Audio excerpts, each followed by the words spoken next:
This afternoon from Hershey Park Stadium, Pennsylvania Cable Network presents the PIAA 3A Football Championship. Our matchup, the 13-1 Quakers of Quaker Valley High School and the 14-0 Middletown Blue Raiders. Good afternoon, everyone, and welcome. It is truly a December day here in central Pennsylvania. Snowy skies, but we're here for some more football. Welcome to our Day 3 coverage of the Football State Championships. Welcome in my broadcast partner for this afternoon's game, former Penn State Indian Lion and NFL veteran Brandon Noble. My name is Bob McCool, getting you set for Quaker Valley and Middletown. Last year, Brandon, Middletown was here. They're kind of the Cinderella story here for the first time. This year, it's a little bit more of a business trip for the Blue Raiders, whereas now Quaker Valley becomes Cinderella. Yeah, anytime you play in a game of this magnitude, at this age especially, it is a huge deal. You're going to be nervous. You're going to be anxious. We heard Coach Myers talking on the sideline a little bit to his guys. It's just another football game. Just go play ball. Whereas the Quakers, there's some nervous stomachs in that locker room right now. Now, they don't think so because they say, hey, we played at Heinz Field. We know what it's like to play in big games, but it's different. Jerry Vecchio and the Quaker Valley Quakers really are a great story over the course of the season. Their coach before the season resigned before the first practice. Jerry Vecchio has been around the athletic program for a long time. He's their head track coach. Well, he's in his first year as the head football coach as well. And here he is in a state championship game. But the players have remained the same, and they have not skipped a beat, including their quarterback, Ricky Gus. Yeah, Ricky Gus is something special. I mean, he's truly balanced. He's rushed for over 1,000 yards, passed for over 2,000 yards. But what's really cool is he's scored 28 rushing touchdowns, and he's thrown for 28 touchdowns. That's 56 touchdowns if my Penn State math serves me well. It has served you well. You are right on the money, and he hopes to be right on the money, too, against Middletown. The Raiders are coached by Brett Myers. He is in his 5th season running the ship here at his alma mater and at Middletown High School. Overall, he's 45-15. He runs a version of the wing T. It's a specialized version, to say the least. But run would be the key component because they can run the football, and Brady Fox is their first man up. Yeah, Brady Fox is the guy, right? And in this wing T offense, you got to trust your offensive lineman. He does a great job trusting the blocks, knowing where the pullers are coming from, and at the same time having great vision to make the cuts. He's rushed for over 4,200 yards in his career, over 1,500 this year. He's going to be a big part of why they win or lose today. We're going to find it all out. Middletown is out of the Mid-Penn Conference, right down the road a little bit here from Hershey, probably only about a 15-minute drive or so from Chocolatown. Quaker Valley is out of Allegheny. They're about 12 miles or so northwest of the city of Pittsburgh. They're out of the WPIAA. And speaking of the WPIAA, Quaker Valley won the championship at Heinz Field, as we mentioned, over Aliquippa. The final score, Quaker Valley 2, Aliquippa nothing. It was not a forfeit, as we'll see our way through the bracket. As you see, they beat Aliquippa, then they get a bye, and then they beat Sharon out of District 10 in the semifinals. Middletown on the top half of your screen beats Wyomissing here at Hershey in the District 3 championship, District 2 champion Scranton Prep, and then District 12 champion Conwell Egan to get to this state final for the second year in a row. So again, I go back to that championship game, the 2-0 victory over Aliquippa. Aliquippa is always an explosive football team, so you know Quaker Valley can play a little defense. That's great defense. In an era of football where teams score 45, 50 points, and it's nothing special, a 2-0 football game, an old defensive guy like myself, I love it. I would have loved to have been there. I'm sure there were a lot of people in the stands going, when's something else going to happen? But that's hard to do. It's really hard to do. It's great defense. It's an amazing thing, and I don't know how many 2-0 legitimate scores there were. 2-0 is the forfeit score in the game of football, but it was a 2-0 final. But Middletown, on the other hand, when they are rolling, they can get it done. Now, they lost to a WPL team last year in Beaver Falls, but it seemed at times last year that they may have gotten away from their bread and butter in last year's final. Yeah, they seem to kind of throw the ball a little bit. Sometimes you do that as a coach, right? You think, okay, we're going to change a little bit, to get the other guys off track. I think today with the weather the way that it is, Coach Myers is going to run the football. Brady Fox is going to be the guy. We're going to find out shortly. First up, it's coin toss, national anthem, and we'll get you set for the kickoff. The AAA Football State Championship, Quaker Valley and Middletown. Captains meeting with the officials at midfield, representing the Quakers as captains. Number 1.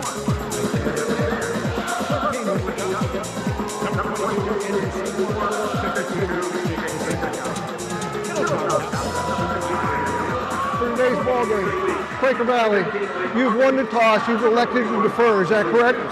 Middletown, you're going to receive the ball, correct?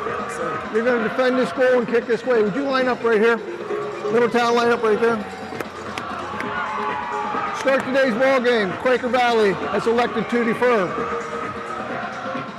Middletown will receive.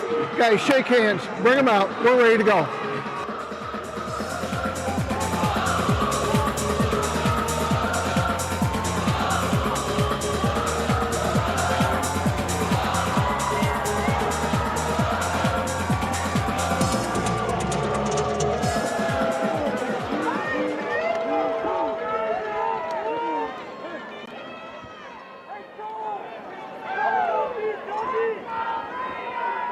And now, ladies and gentlemen, prior to kickoff, we ask you please rise. Gentlemen, please remove your hats. Military personnel, active or retired, please render a hand salute as we honor the United States of America. Salute its leaders and members of the armed forces for the singing of the Star-Spangled Banner, to be sung today by Miss Mary Jo Swank, a sophomore from Myersdale Area High School. Ladies and gentlemen, we present with pride and much gratitude our national anthem.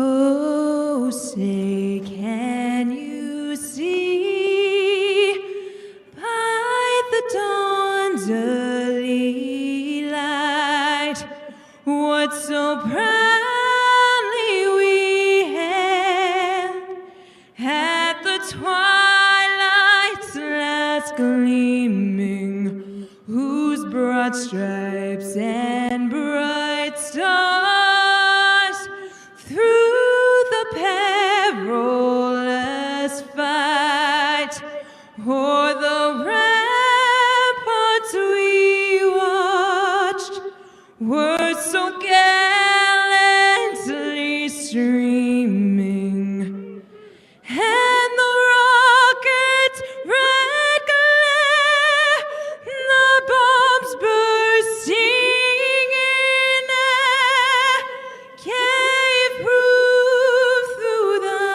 night that our flag was still there.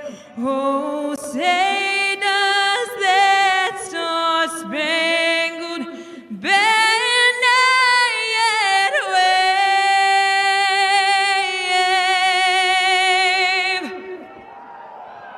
o'er the land of the free and the home of the brave?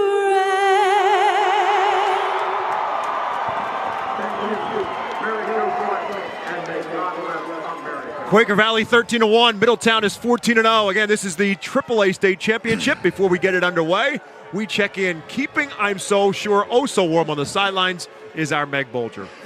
Feels good down here, Bob. Enjoy the booth today, okay? But guys, we have two teams here looking to cement magical runs here today. Middletown comes in with only one loss in its last 29 games, which ironically came enough in the state title game against Beaver Falls last year. As for Quaker Valley, you mentioned they lost their coach in training camp. They go on to win the school's first WPIAL championship. They're looking to put an exclamation point on a storybook season today. Guys? It truly is, and this is the ultimate finish for a state championship. But you can see on your picture, whether it was with Meg talking or there with Jerry Vecchio pacing the sidelines, it is dark, it's windy, and it's snowy. It's December football, to say the least. Brandon Noble is chomping at the bit. Absolutely. To be out there. This is football weather right here, man. This is great when you play, when you're coaching, when you're a fan, when you're not in the game, not so much. I'm very happy to be in the booth. Or if you're a stat guy and you're under pressure like Jeff Zimmerman's getting the snow in the booth sideways and trying to keep his notes dry. Quaker Valley, interesting enough, won the coin toss and deferred. Not a lot of teams like to do that, put their offense on the field, but maybe this is why. They go with a little onside kick, and Middletown is able to recover it. Just interesting in the sense that Middletown can be so explosive offensively, almost 43 points a game. To put that unit on the field first, I think, is an interesting decision. Yeah, definitely. But again, when you play good defense like they do, you go out and say that sometimes it calms your team down too. For some reason, when your defense is on the field first, it can have a calming effect, especially if things go well. Obviously, if Middletown takes the ball and in 3 places in the end zone, it kind of backfires on you. But as a coach, sometimes it's nice to have those guys on the field and let the offense kind of get into a flow. Scott Ash is their quarterback for Middletown High School. 54% completion percentage, is thrown for over 1,300 yards. Jose Lopez actually is going to take the snap out of a wildcat here. And we'll tell you that story in a moment. Jose Lopez, he's actually their leading rusher on the season, the sophomore, but was hurt in the district championship game and has not played since. He takes the first snap and runs for a couple. Here's the front five for Middletown. Joey Gussler is the center. Cole Sr., Morgan Billman are the guards. Brendan Douglas, the lone returning starter at tackle, with Ethan Miller, the other tackle. Aaron McDevitt is the tight end. Ryan Hughes, Chris Plummer are the wide receivers. Lamar Ventura is the fullback. Brady Fox is back there as the tailback, and Ash will hand it off to him on a sweep right side. Fox trying to make one man miss, but the second in the pursuit of the football gets him wrapped up at around the 49. And here is that defense for Quaker Valley. Andrew Seymour, Oliver Funk, Jacob Kolesser, and Jake Pazika up front. The linebackers are really good. Jordan Taylor and Smith Johnson outside. Isaac Gus, Ricky Gus, the brothers inside. And outside at the defensive back will be Joe Peduzzi along with Ethan Moore and Ryan Jakovic as the safety. Again, Middletown running the football and not going to pick up much on third and about 3, maybe 4 to get the first down. Middletown appears to be stood up and brings up 4th down. It's a good stop. That's what you're looking for right there, right? You get out there, 3 and out.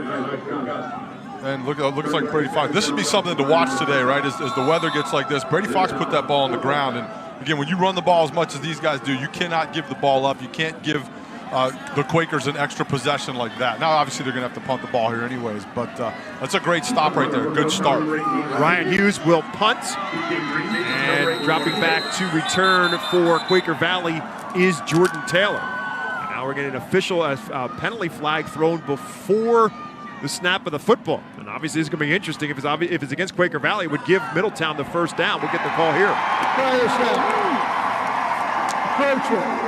On the defense. Wow. 5-yard penalty results in a first down. You hear from referee Todd Desmond. Our umpire is Mark Armstrong. The linesman is Jeff Holter. Line judge is Zach Hanna. Field judge is Michael Krasovich. The side judge is Aaron Terracorda. And the back judge is Todd Moss. They're out of District 6. First mistake of the football game goes against Quaker Valley. They jump off sides, and they give Middletown a first down. Yeah, that's a big boo-boo right there. Now your team's going in. Middletown's going in. They got the ball, fresh set of downs, give you a new set of life. At the 43-yard line, Ash will hand it off on the jet sweep to Lopez. Lopez hit initially. Great pursuit to the football again by Quaker Valley, and wrapping him up is Ryan Jakovic coming up from his free safety spot. We talked about Scott Ash again, just somewhat pedestrian in terms of throwing the football. 75 for 138, 11 touchdowns, 4 interceptions. Pales in comparison to the numbers we gave you for Ricky Goss at the open of this broadcast. Yeah, what Ash has to do today, too, is if they do end up in a situation where they have to throw the football, he's got to make good decisions with it. It's not something he does a lot.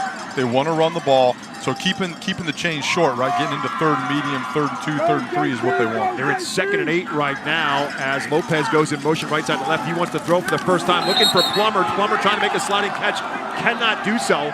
That pass a little bit too low, and Plummer couldn't catch it. It's incomplete, and here we go. They're in 3rd and 8. Yeah, 3rd and 8 is not a down that you want to be in if you're Middletown. Again, you run the ball. You see the ball comes out. Look,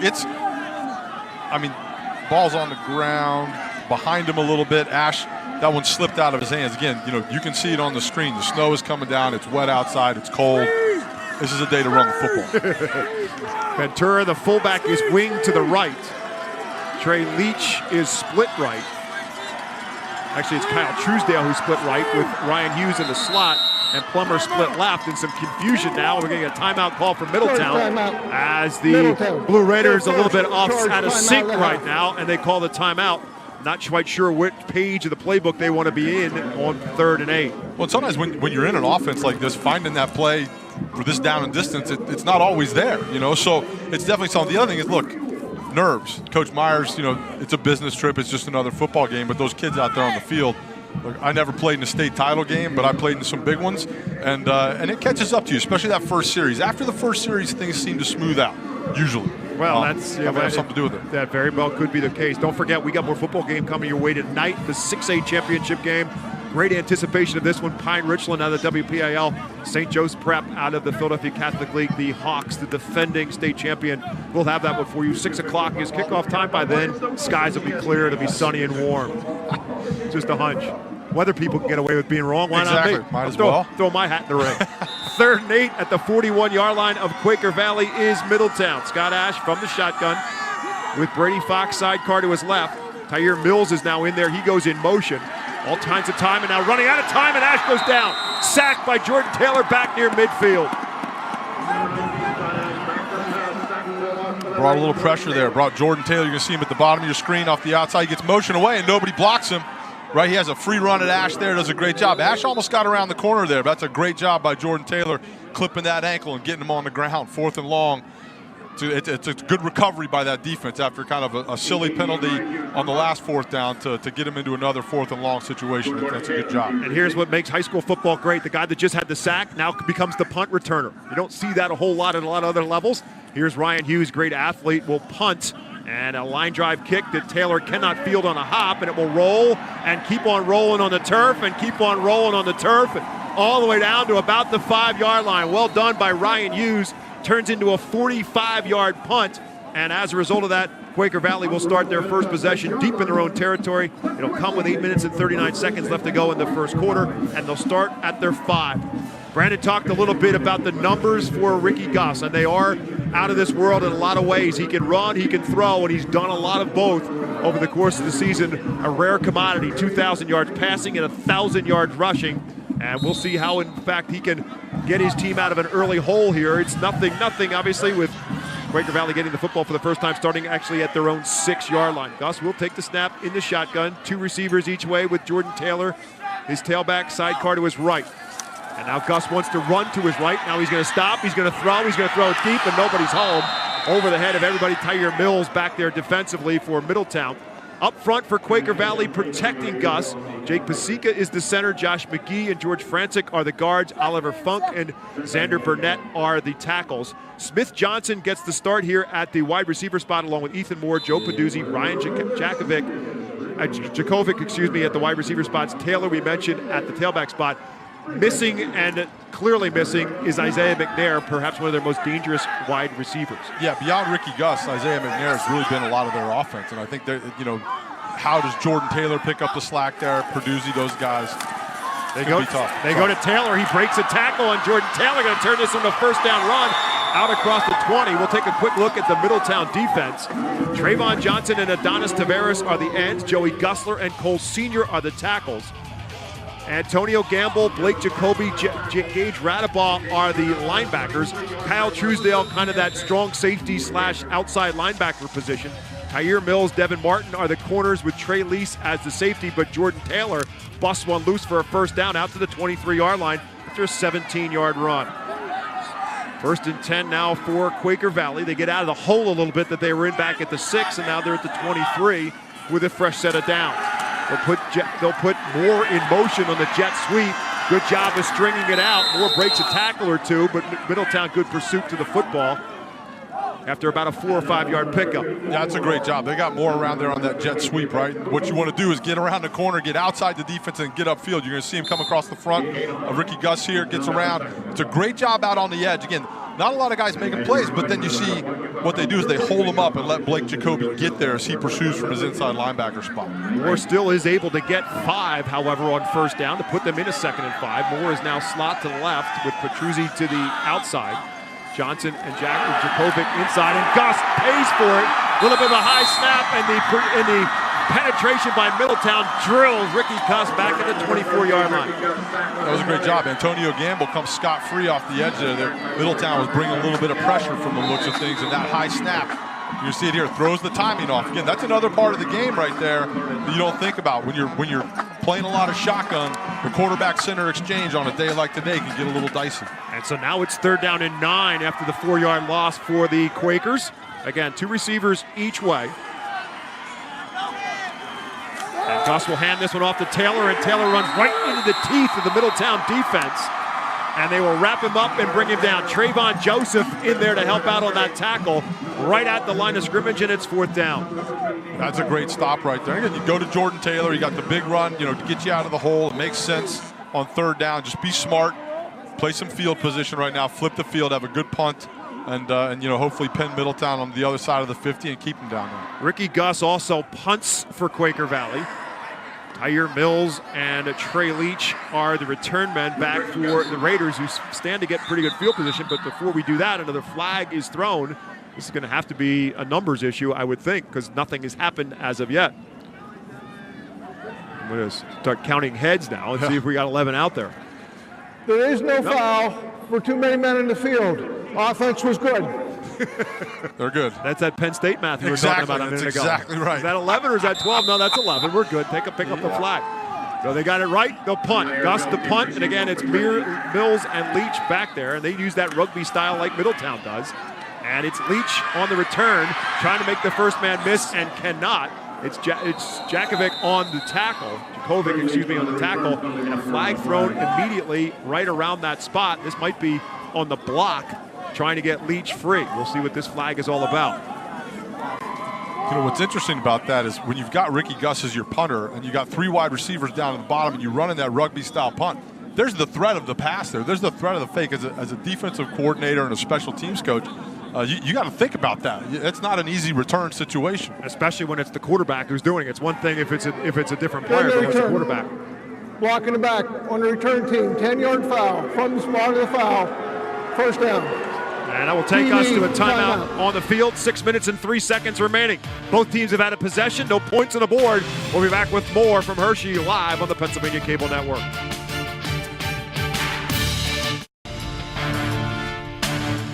Six minutes, 3 seconds remaining in the first quarter. Quaker Valley, nothing. Middletown, nothing. We talked about Brett Myers kind of saying this is a business trip as his team got himself ready to play in this state final. Last year was last year. This group has formed its own identity. You know, when you take a look at our seniors, a lot of them had playing experience last year. And yet they lost one game last year, but they were really focused on forming their own identity, and I think that helped them get back here today. Right now they're trying to find their identity in this state championship game. They struggled to move the football last year in that loss to Beaver Falls, and they're trying to get it on track right now as they go to Brady Fox on 1st and 10, and Fox will get a cup and put him to the 36-yard line. 2nd down and 8. Brandon mentioned Brady Fox has the school record, broke one of those seniors from last year, Dalen Thompson, who's now at St. Francis University. And he has the school record of 42-70 overall rushing. That was a little toss sweep to Brady Fox. And again, great job by Quaker Valley. Get in the backfield, disrupt the whole play, and they'll drop Fox for a loss. That's Ethan Moore coming from his cornerback position. I don't know if they brought him off the edge as a blitz. You're going to see him here from the backside. He's chasing. Again, it's a good job on the front side, stringing things out. You see Ethan Moore get the Fox right there and knock him down. And you're in that third and long situation that for Middletown isn't exactly what you're looking for. 3rd and 10 to be exact, back at the 34-yard line. So Fox gains 2, he loses 2. And Scott Ashnow, the quarterback, changing things up at the line of scrimmage. He'll send Tyre Mills in motion from left side to right. And they're going to throw his way, but they're going to throw it high and incomplete. Moore was closing in. An incomplete pass will bring up 4th down. Yeah, it's really important that they don't get behind in the chains, and you can see it today. Scott Ash is going to have a tough time throwing the football, and it's no fault of his. It's snowing outside. It's December. This is championship football right here. So you're built for this. You know, if you're Coach Myers, run the football, don't get behind the sticks, and don't put yourself in a position where you've got to punt a lot. But they will punt for a 2nd time. Again, Ryan Hughes is their punter. Jordan Taylor is the return man. He had no chance on the last return after a 45-yard punt from Hughes. Again, they'll do that rugby style on the low line drive kick, but that's taken by the up man. That's Isaac Gus, and that saves a lot of real estate by Isaac Gus fielding that kick. They'll start this time at the 43-yard line. That almost looked like one of those, there's the ball, I got to catch it kind of deals. But if he doesn't, that thing might still be rolling. Absolutely. And that's the difference, Yeah. especially when you're playing on a turf field. If you don't make that catch, the ball's going to roll a whole lot further down the field, and that's what happened to Quaker Valley last time. They started the 6. This time they'll start at the 44. Absolutely. That's what that rugby punt does. It moves it away from the returner and gets it on the ground, and he's got to make a decision, and usually they let it roll, especially in weather like this. 1st and 10 for the Quakers from their 44-yard line. Ricky Gus again from the shotgun. They're going to run an option this time. Gus with the late pitch to Taylor. Taylor looking for daylight, has midfield, and has what appears to be a 1st down. Let's check in with Meg on the sidelines. Guys, usually the name that comes to mind with Bus is Ricky, but if you talk about that unusual Aliquippa game when the Whippeal Championship where Quaker Valley beat Aliquippa 2-0, it was actually the younger brother Isaac who did the scoring that game when he forced his safety for the only points in that game, Bob. It was indeed. It was a sweep running play for Aliquippa, and Isaac Gus, the inside linebacker with Ricky. Isaac slides through, he makes the tackle, and as we said, it held up. 2-0 final score. Quaker Valley wins the WPL championship. They have a first down right now at the 44. Here's the jet sweep to Ethan Moore. Well played initially by Middletown, but give Moore credit. Drags a couple of tacklers for about 3 or 4 yards. That's the second time they've run that with Ethan Moore, and both times he's got about 4 or 5 yards. And I think that's going to be important, especially when you lose. We talked about losing Isaiah McNair. Somebody else has to step and help out. And Ethan Moore's the next guy. He plays that slot position, which in this offense, in those jet, you get the ball on the jet sweep, and Isaac McNair, he averages almost 6 yards a rush, a little bit over 6 yards a rush. So they've got to figure out how to replace that today. Well, Moore has run for 5 each time he's run it, including that one. He goes in motion again, but this time they may look to throw it to him. Moore makes the catch, needs a block, fights his way for a couple, put him at about the 36. Should bring up 3rd and 2. That's just another run play right there. That might as well have been a pitch or a toss sweep or something like that. They brought him across the formation, made it look like jet sweep, and then just popped the ball out there. It's a nice, easy throw. Got a flag on the field. Thrown behind the huddle at Quaker Valley. This is going to have to be a participation issue of somebody breaking the huddle. Sideline warning on the offense. Member of the coaching staff on the field. First sideline warning does not result in distance enforcement. I doubt it was him. Jerry Vecchio, yes, the head coach. I'm going to go out on a limb and say he might be the smallest man to ever coach a state championship. I would agree with that. He's definitely a track coach. He's a great man. He's definitely having fun. You can tell he's enjoying this. He is indeed enjoying the ride. Ricky Goss on the quarterback sneak. They go with a quick snap count on 3rd and 2. Did they get enough surge for a first down? He popped out of there. It looked like he didn't initially, but man, at the end of that play, he came squirting out of there. See where the spot is. Looks like they gave him the first. They did indeed. 1st and 10 for the Quakers. Their 3rd of this first quarter. It now has 3 minutes and 20 seconds remaining. Quaker Valley with the 2-yard pickup, which is exactly what they needed on the effort by Gus and his front 5 to pick up the first down. At the at the Middletown 34-yard line. They go to the tight end now. Andrew Seymour is lined up tight end left for the first time. And it's Taylor running that way, breaks a tackle to the 25-20. Taylor still on his feet to the 10, to the 5, touchdown Quakers. Jordan Taylor, 34 yards, basically off tackle. They bring that tight end in Seymour for the first time, and Taylor, built like a fullback, runs for the touchdown. Yeah, I mean, he's built for that inside between the tackles types run. He's listed at 5'8", 195 pounds, and he's definitely every bit of 195. I don't know if he's 5'8", but that's a great job. A little inside zone. He takes the ball in between the guard and the tackle and hits the hole. He's going to be tough to bring down. He's built for physical running. That was a great job by the guys up front, too. For Jordan Taylor, that's just his 9th rushing touchdown of the season. Again, Gus has the majority of those touchdown runs at 28. But Taylor gets his 9th. The snap is good. The hold is down.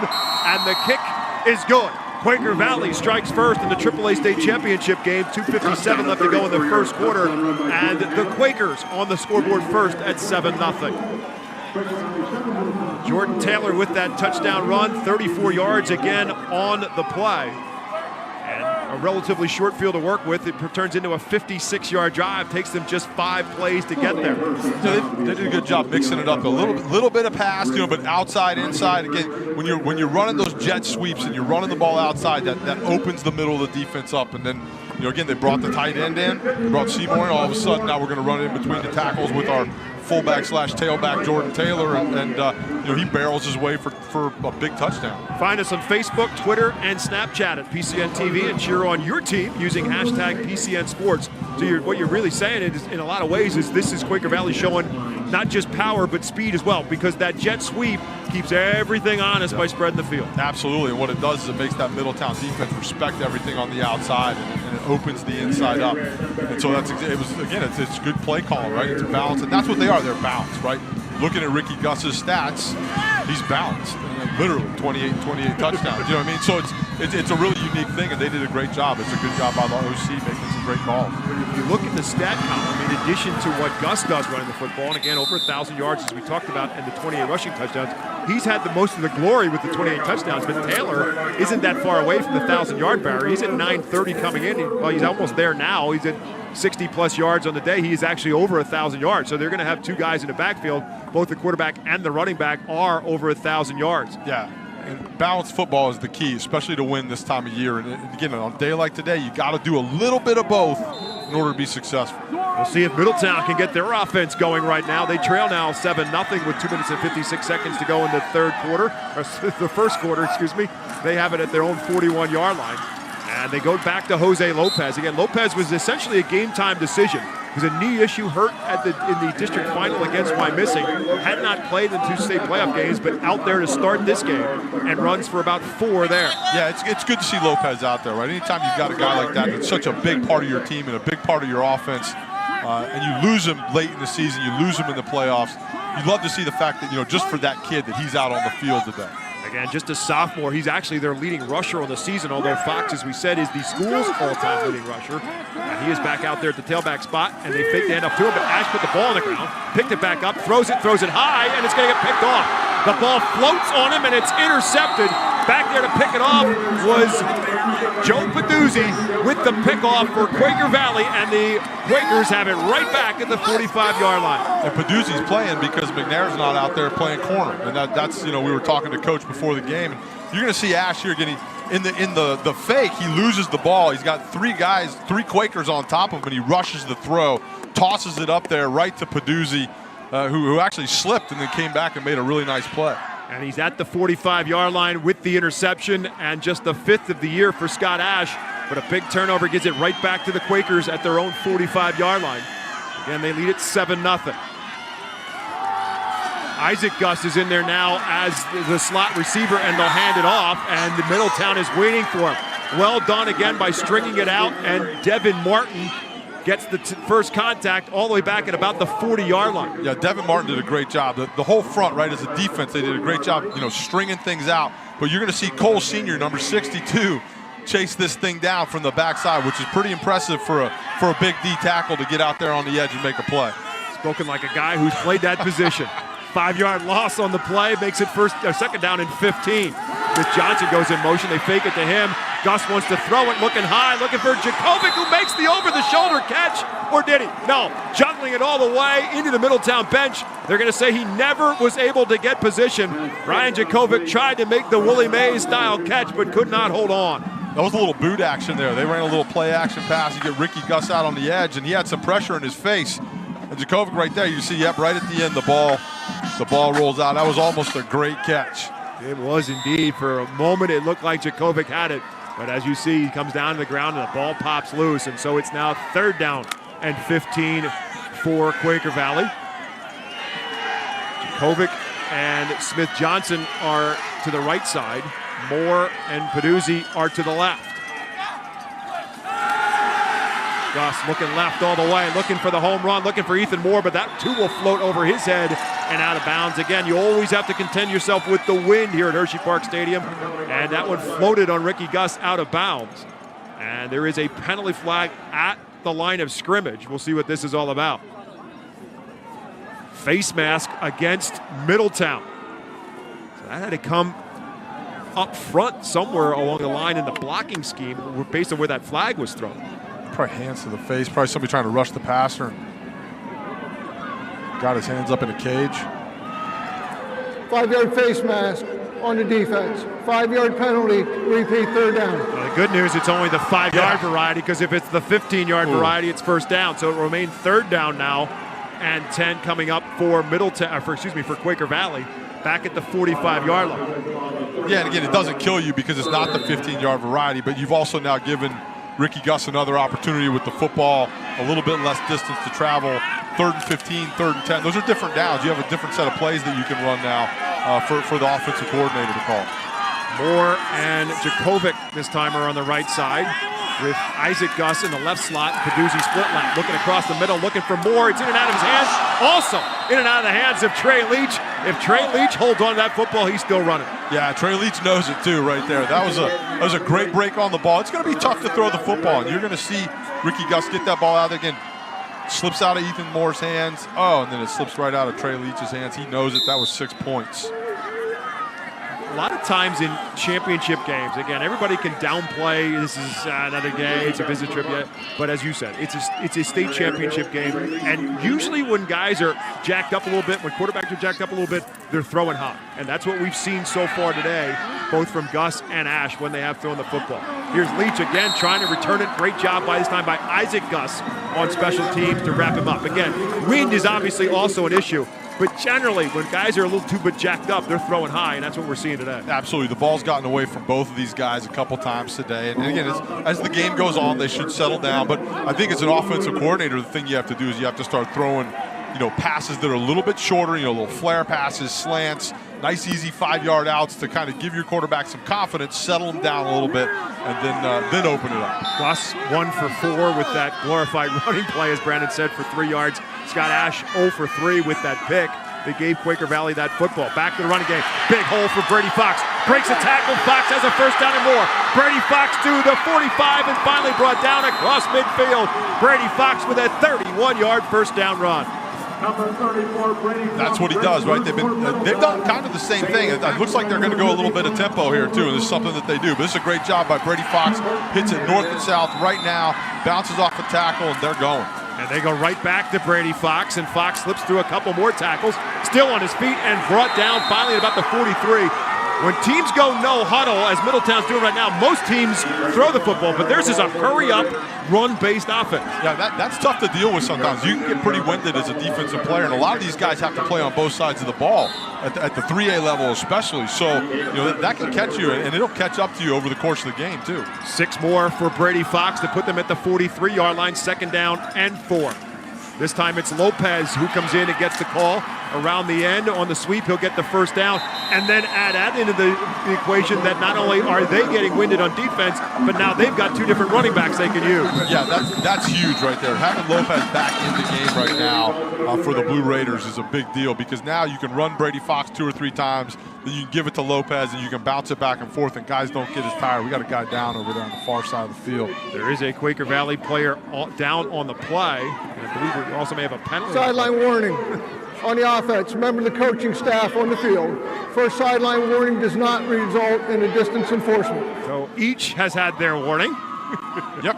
And so we will move on forward from that Officials point in time. timeout for an injured player. And again, right now the issue is Quaker Valley has an injured player on the far side of the field, so they're tending to that right now. That's Smith Johnson, who, as you see, is up and walking off the field. Smith Johnson going to see a whole lot more playing time. He does start on defense as it is as an outside linebacker, but with the absence of Isaiah McNair, his role became a whole lot bigger for the Quakers today. And you saw he had a little bit of a cast on his hand, so he already has a boo-boo right now. So and he's a guy that handles the ball. And in this, they run a 4-4 defense. He's an outside linebacker on offense, though, is where that cast is going to come into play. They can't lose another guy. When you lose a guy like McNair, everybody needs to come up. So it looks like he may have hurt one of those fingers. Looks like they may have popped that thing back in. That can't hurt. Nah, it's good. It's cold outside. You're It's all probably right. true. Yeah, it's Probably true. It's probably he hasn't any feeling in it to begin with. I'll tell you what, when you dislocate a finger, it actually feels good once they pop it back in, as odd as that That is the sounds. end of the first. 1 quarter in the books in a AAA state championship game. Quaker Valley 7, Middletown nothing. When we come back live on PCN. The Pennsylvania Farm Show, January 6th through the 12th, here on PCN and on the PCN Select app. Watch events like the Rabbit Hop, Sheep the Shaw, High School Rodeo, and more. Visit PCNTV.com for more details. Right now, the details of this AAA State Championship game, 7-0 Quaker Valley alongside Brandon Noble. My name is Bob McCool. Meg Bolger on the sidelines. Middletown with a football, 1st and 10 at the 37-yard line. Ash wants to throw it, and again, he throws it high for Ryan Hughes. But back to that last play before the end of the quarter, the injury to Smith Johnson actually slowed things down, advantage Quaker Valley. Absolutely. Middletown was starting to tempo a little bit. They were getting to the line of scrimmage fast to run the football. And again, no one wants to get hurt. No one wants to dislocate a finger if possible. But with Smith Johnson able to lay down, get an injury timeout, and go into the quarter, that helps kind of Quaker Valley settle down a little bit, and it slows the roll of the Blue Raiders. Smith Johnson back out there now at his outside linebacker spot, really now playing the slot corner position on 2nd down and 10 from the 37-yard line. Back to Jose Lopez. Lopez right up the gut, not finding a whole lot of daylight, and it's Ricky Goss on the tackle at the 33-yard line to pick up 4. Imagine what the dinner table's like at the Gus house. These guys are animals. Imagine the fights they probably have in the living room. Yeah, exactly. Couches are probably a mess. 4-yard pickup. Makes it 3rd down and 6 now for Middletown, which is likely in 4-down territory here at the 33-yard line of Quaker Valley. They'll hand it off on the sweep this time for Lopez. Gets away with 1 tackle, gets a 2nd tackle, but pursuit will wrap him up around the 30, maybe to the 29 as he just refuses to go down. It's going to put Middletown in an interesting call of about 4th and 1, maybe more likely 4th and 2. Got a little extra help there from his O-line. They do a lot. In the wing tee, they pull a lot of guys. You're going to see Morgan Billman and Cole Sr., the guards, pull around the corner. And then you see it right here. As Lopez is still fighting, the O-line comes in, and they give him a little bit more of a push to get a little bit more. Makes that, the 4th and super short now. Yeah, now it's more likely 4th and 1 because of that extra push. And Brady Fox is back in there at the tailback. And they'll hand it off to Fox. Just that moment of hesitation. Looks like he has enough for the first time. Colesser on the tackle for Quaker Valley, but it will be enough for the Raiders to move the chains. 1st and 10 for Middletown at the 26-yard line. That's a good tough run. All you need is 2 yards, right? Just get the first down, keep the clock, keep the chains moving. A little bit closer every time. And again, the other thing too is, with an offense like this, if you can keep Ricky Gus off the field, that's good for you, on the scoreboard. 1st and 10 at the 26-yard line now after the 3rd first down in this drive for Middletown. And again, issues in terms of personnel, shifting of bodies on and off the field is going to cost them 5 yards because they broke the huddle with 12 men. Substitution on the offense. 12 men in the field prior to the snap. Still 1st down. 1st and 15. Obviously, that's a aspect of the game of football that's become a lot more routine now because of the constant shifting of bodies and personnel. Yeah, it's tough. One of the hardest things to do as a coach sometimes is as your personnel and as you're moving guys in and out is to make sure you don't have too many or too much. Again, you're dealing with kids too, 15, 16, 17-year-old young men that sometimes get a little excited. Lopez goes in motion. Ash rolling out, looking across the middle, looking for Ryan Hughes, a jump ball, but it's too high and incomplete. Peduzzi there in coverage. Ryan Hughes, an outstanding basketball player from Middletown, couldn't get up high enough to bring that one down. Another high throw and another incomplete pass will bring up 2nd and 15. Yeah, Hughes is a great target. I mean, he's 6'4", 170 pounds. You said good basketball player. You see him try and jump up there. A little bit of touching out there. Looked like Peduzzi might have got a hand on him, but that's the game. 2nd down and 15 now for the Raiders from the Quaker Valley 30-yard line. Ventura, the fullback, goes in motion. They go back his way, and Fox is the handoff. Fox breaks a tackle to 25. Brady Fox inside the 20 and close to a 1st down. They're going to spot him down shy at about the 18-yard line. Brady Fox has great feel for running the football. Looks like we're going to get a little tempo here again. They got things going, but he just kind of has the ability. He's not super fast, but he just finds that spot and gets in there. And they'll give it right back to him on 3rd and short, and he'll get the 1st down inside the 15 and down to the 12-yard line. And as Brandon said, it's that up-tempo offense with Brady Fox, the breadwinner right now for Middletown, and another 1st down for the Raiders at the 12-yard line, 1st and 10. Right back to Fox. Skips out of a tackle, but can't get away. They'll drag him down at around the 10, and it's Gus who knocks him, that's Ricky Gus, I should say, who knocks him off balance at the 10-yard line. That's a good little series right there for Brady Fox. He's coming off the field now to catch his breath. Lopez is back in there. About 3-4 plays in a row. Got a 1st down, moved him a little bit closer to the end zone. Now let's see if they can punch it in. 2nd down and 8 from the 10. Here's Lopez on the sweep to the right. Again, makes a man miss in the backfield, but there's the rest of the pursuit. It was Taylor who got in, slowed him down, knocked him off stride, and then it was Isaac Gus who makes first contact right at the line of scrimmage. Yeah, both of these defenses are doing a great job out on the edge, and you're seeing the Blue Raiders are having better success up the middle, but you see both guards pulling, right? He gets a little pressure in his face, and what it does is it forces Lopez to make a little bit of a jump cut there, and then he's off balance, and the pursuit gets to him. 13th play of this drive has Middletown in a 3rd and 8 at the 10-yard line. Trey Leash and Ryan Hughes out to the right side, but it's Lopez right up the gut trying to bull his way a little bit closer. They'll get to the 7-yard line. An interesting call there on 3rd and 8, but obviously they're in 4-down territory. Yeah, and I think that's what it is, right? It is 4-down territory. It's one of those situations where you feel like you're going to run the ball twice here at the end of the day. Again, the passing game hasn't been super effective. Let's do what we do. Run the football with Lopez. Bring Fox in. Let him run the ball one more time and see what happens. They've got to get to the 3 or maybe just beyond the 3 to get a first down on 4th down and 5. And they are going to go for a field goal here. So an interesting decision here. And Donovan Brady, who's got a great leg, will come on for the field goal. And the snap is down, the hold is good, and the kick is no good. He hooked it left, no good, and so Middletown is denied. 7 minutes, 43 seconds left to go in the first half. Quaker Valley maintains its 7-0 lead in the state AAA championship game.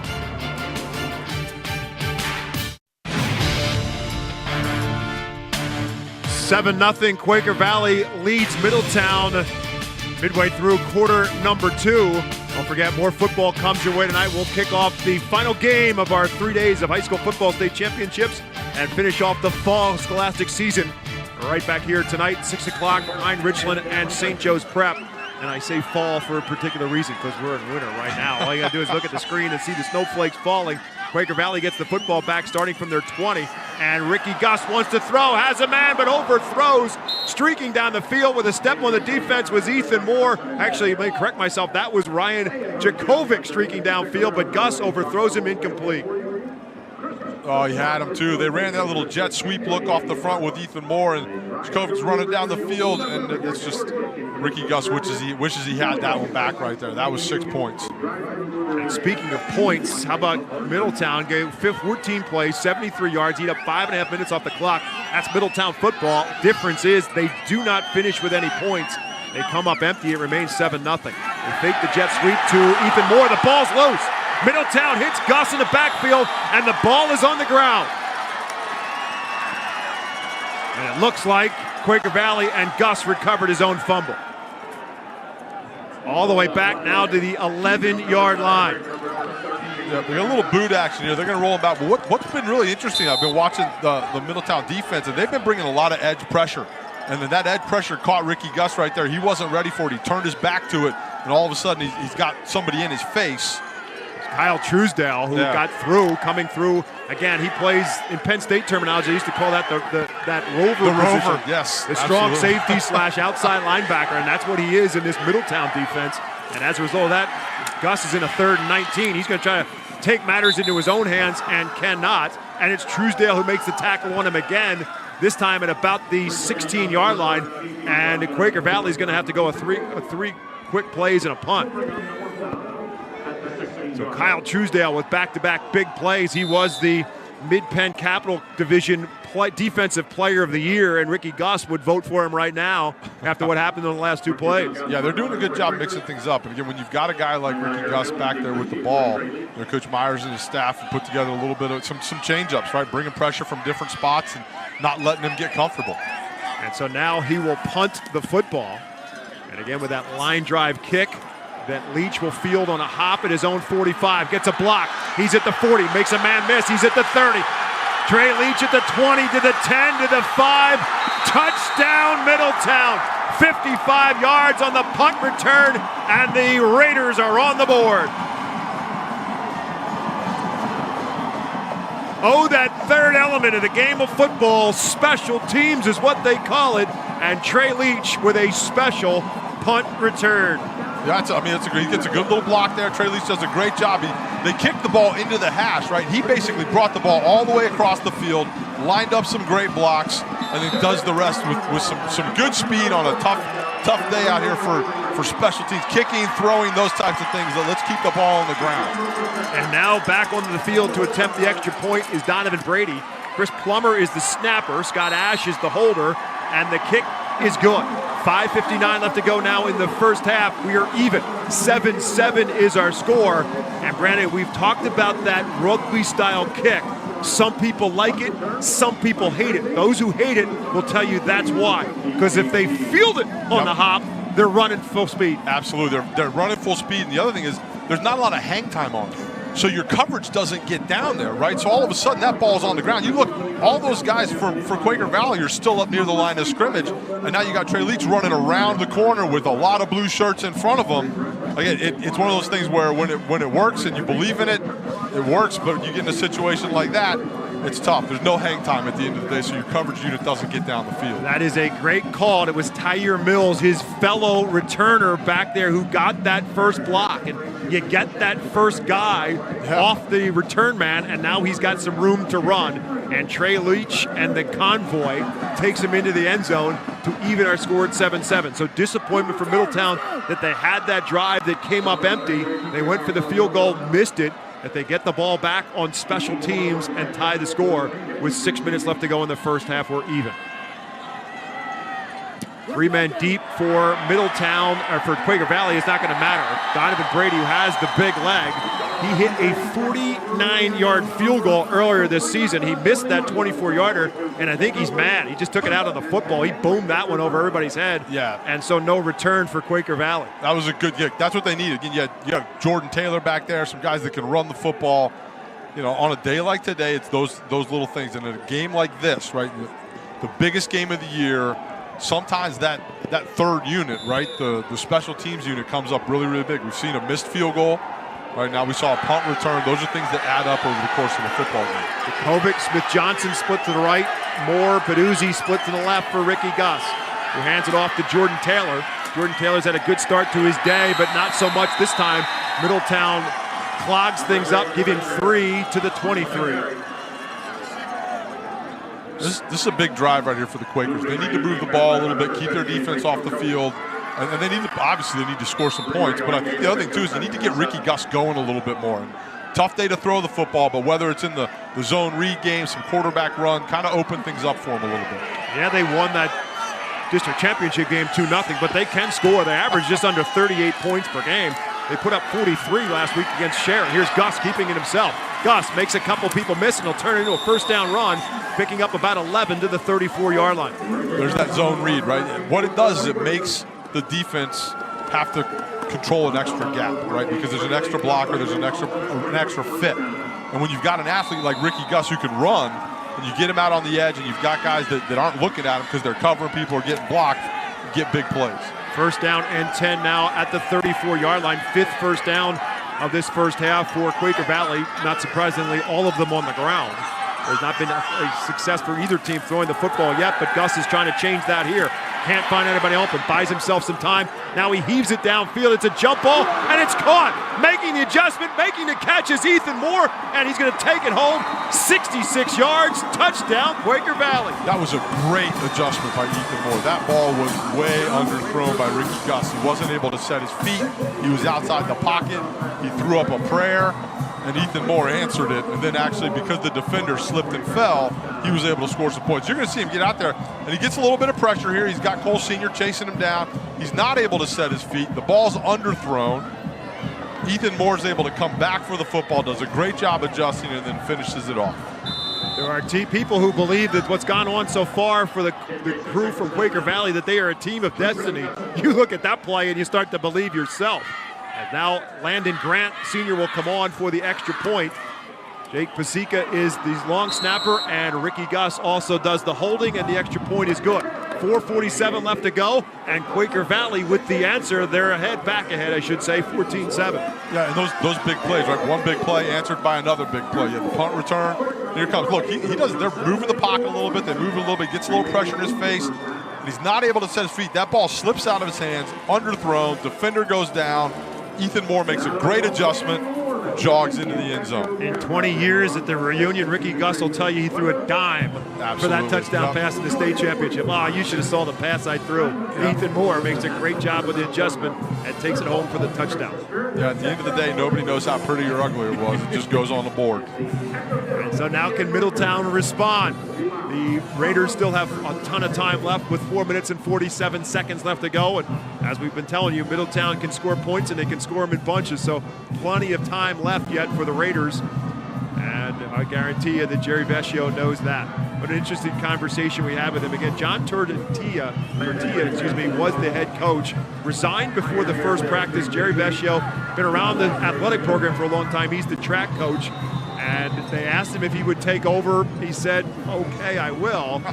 He did coach some football, but it was back in the early 80s, and we asked him, had the game changed a whole lot since you coached back in the 80s, coach? And he said, yeah, just a little bit. Just a little bit, yeah. One of the really funny things that he talked about was, the technology, right? All of a sudden, he said laughingly, he was like, I knew what an end zone camera was, right? But now everybody has end zone cameras, because there was a time in high school football where they didn't have that, right? And then the other thing is they've got iPads on the sideline now. So instead of drawing things on the whiteboard or little pictures, you can actually show the kids the play right there. And he thought he was in the future. He wasn't sure what was happening. We'll check in with Mag, who can tell us a little bit more about Jerry Vecchio's coaching experience on the football field. Yeah, guys, it's been anything but normal this year, and ironically enough, he should not even be in Hershey right now. Vecchio and his wife, they're avid scuba divers. They scheduled a trip to the Cayman Islands back in March, not thinking that he would be leading the Quakers to Hershey. He laughed before the game and said, wait, what time is it? Oh, it's 10:50. We should be coming up from our second dive right now. He told me that they waited a few weeks to cancel. Finally, 2 weeks ago, they said, you know what, I guess we have to reschedule this thing for June. But luckily for Quaker Valley, Vecchio is the head coach, and they've had a Cinderella season. He's only the second. He said this is only second to the birth of his children and his grandchildren, guys. I'm going to say, Meg, it's probably the same here as it is in the Cayman Islands. What do you think? Yeah, maybe in the booth. 2nd and 15 after Brady Fox gets tackled for a loss of 5. They go right back. They'll keep it on the ground. Not much doing this time for Brady Fox as well, as he'll get to the 21.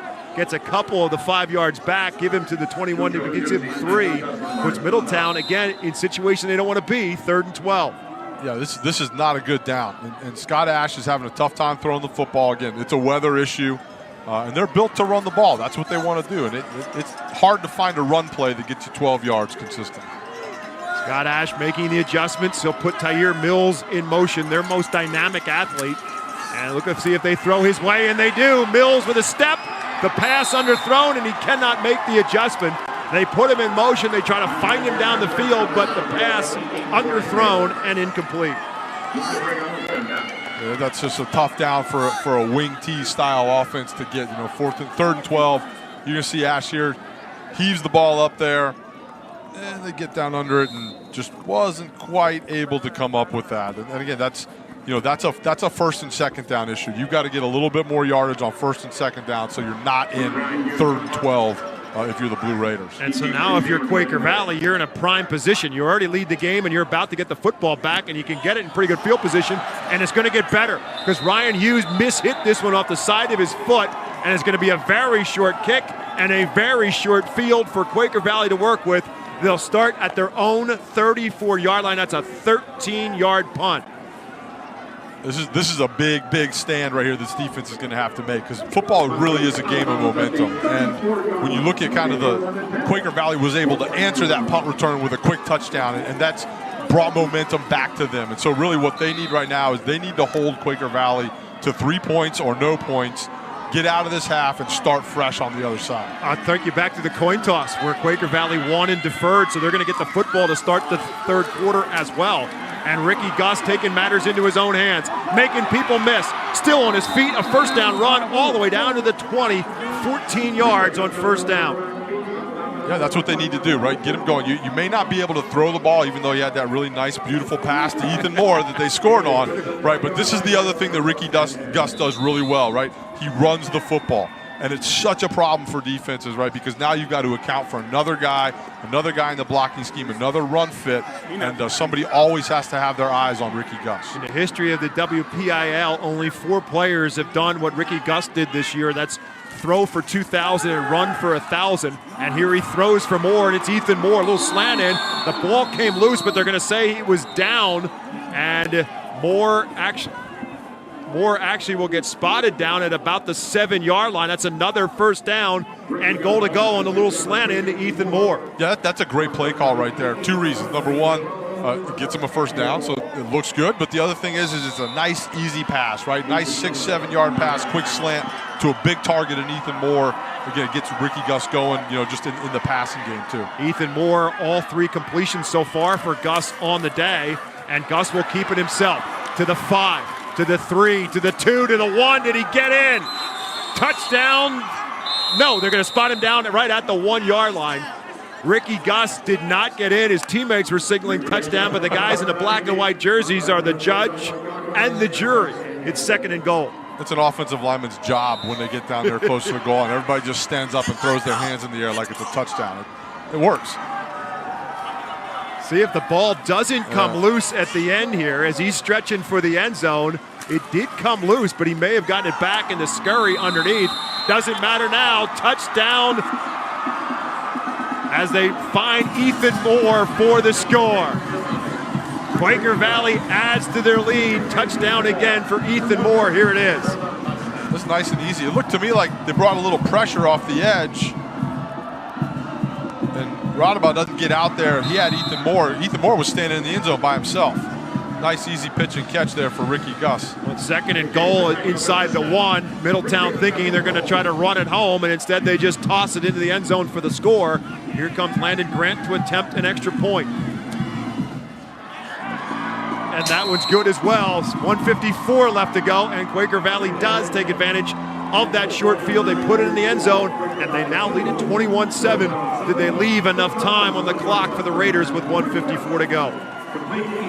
What's important now is Middletown has to come out, and they don't have to do anything crazy, right? They can score points, and they don't have to throw the ball to do it. This run game is built to move the ball and move it quickly. They can go at tempo, they can go at speed, they can run basically a 2-minute offense and run the football. Now what they have to be smart about is getting out of bounds and calling timeouts and clock management, because obviously the clock isn't going to stop for them if they're running the football. But again, don't do anything crazy. Don't put Scott Ash in a position where he's got to make a decision or make a throw in weather like this when he's having a tough time so far. So again, not the end of the world. The other thing is, hey, look, they got to go out and do something positive getting into halftime so that they feel good coming back out. Middletown still does have 2 timeouts left to work with. And 1 minute and 54 seconds left to go. And maybe a big kick return as well if Tyre Mills can get an opportunity. Mills, again, they're the most dynamic athlete Middletown has. He can do so many different things for them. They can use him also, and they have used him also effectively as a wildcat quarterback. I've not seen that yet today. They'll kick it away from him, and it'll be Devin Martin on the return.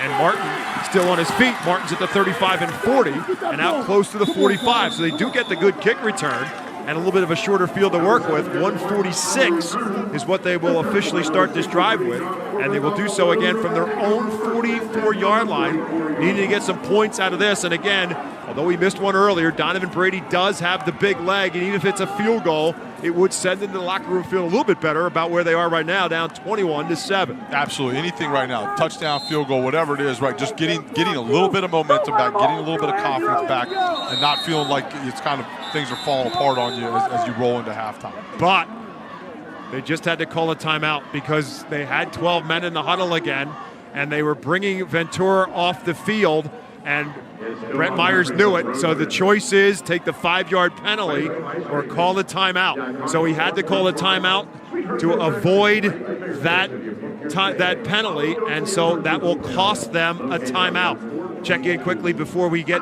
back from the timeout with Jerry Vescio. I'm talking a little bit about his quarterback, Ricky Gus. Yeah, easy to talk about Rick. He's certainly a leader by example. He's a tremendous athlete, to say the least. Both sides of the ball, he hardly ever comes off the field. As an inside linebacker and a quarterback that runs the ball, as well as throws well, he takes a lot of hits. So at the end of a football game, he's pretty spent. But through all that, he's also been, especially in the last probably 6 weeks or so, he's been a coach on the field. Many times we've used a system where he does checks, goes up and looks at a defense. We have certain plays that he runs off of those checks. He decides what to do. He decides what to run. Very rarely does he make a mistake. Very rarely do we have bad play calling from him. when he is calling his own plays, essentially. So he's just a tremendous asset. Jose Lopez on the jet sweep to the right side, picks up just 3. Interesting scenario there for Brett Myers. Does he take the 5-yard penalty or does he call the timeout? He opted to call the timeout. Now they roll on a 2nd and 7. They'll go back to the toss sweep to Fox, who does get out of bounds and saves the timeout near midfield. But it's a really difficult situation for Myers, whether or not he wanted to take that 5 yards and keep that extra timeout in his pocket. Yeah, that's kind of the worst way to start that drive, right? You're in a 2-minute situation. You've only got 2 timeouts. You're a running football team, and all of a sudden you have to burn a timeout so you don't get a penalty. And I think it was the right call. At the end of the day, 1st and 15 is a tough way to start a drive. So now they're in a 3rd and 6 at their own 48 with a minute 12 left to go in the half. As Brady Fox was able to get out of bounds. Ash wants to throw it under a heavy rush. He throws it right into a defender's arms. It's Seymour with the interception, and he's going to take it to the house. Andrew Seymour, 40 yards on the interception. The ball found him, and he found the end zone. Wow, that was a lineman's dream right there. The only thing that could have been better probably for Seymour is if he was about the 10-yard line instead of the 35 or 40, wherever he was, and had to run that thing in. But they were trying to set up a little screen there. Ash had a lot of pressure in his face. They brought a little bit of pressure up front. The Quakers did, and he threw that one away. I know he'd love to have that back, but Andrew Seymour, man, what a great play, what a heads-up play. Those things happen so fast. I can't tell you how many of those I've dropped. It's thrown right to you, and you just drop it because it's almost a surprise. And great job catching it and scoring. Landon Grant on for the extra point. It's good. Huge turn of events in this game after Middletown returned to punt for a touchdown. Quaker Valley with the ultimate answer. They have scored 3 straight touchdowns, and they've done it in about a little less than 4 minutes, and here it is. Seymour, does he catch it, or does it catch him? Yeah, a little bit. He does a great look. He goes and catches that thing. What you're going to see is Jordan Taylor coming off the edge, right? And what that does is it creates some issues for Scott Ash, who tries to rush the throw. He's backing up, tosses it. And look, Seymour does a great job. He's excited. He plays tight end too, so he catches the ball here or there. It's not like a nose guard. And I mentioned I dropped a few of those. That's because no one ever gave me the ball on purpose in 20 years of football. So it's not like I knew how to catch the ball. But great play, great memory right there for Seymour. I would put money on the table right now to see you run that 40 that he just ran. No, absolutely not. Run right to the defibrillator. 28-7 is our score, and now Scott Ash, the concern, as Brandon said, he was under the rush of Jordan Taylor and shaken up a little bit on the play, and no doubt mentally shaken up as well right now. He's going to have to get back out there because Middletown's going to get the football right back, and they need something and some kind of a spark on offense, and that offense is going to be right back on the field. Again, the load line drive kick, and this one's actually going to roll out of bounds. And so Middletown will opt, I would assume. Again, there is a choice. I always remind people that because you think always, well, take it at the 35. But you do have the option of making them kick it again. And Brett Myers might be talking about that right now. He might be weighing his options and saying, you know what, kick it to us again.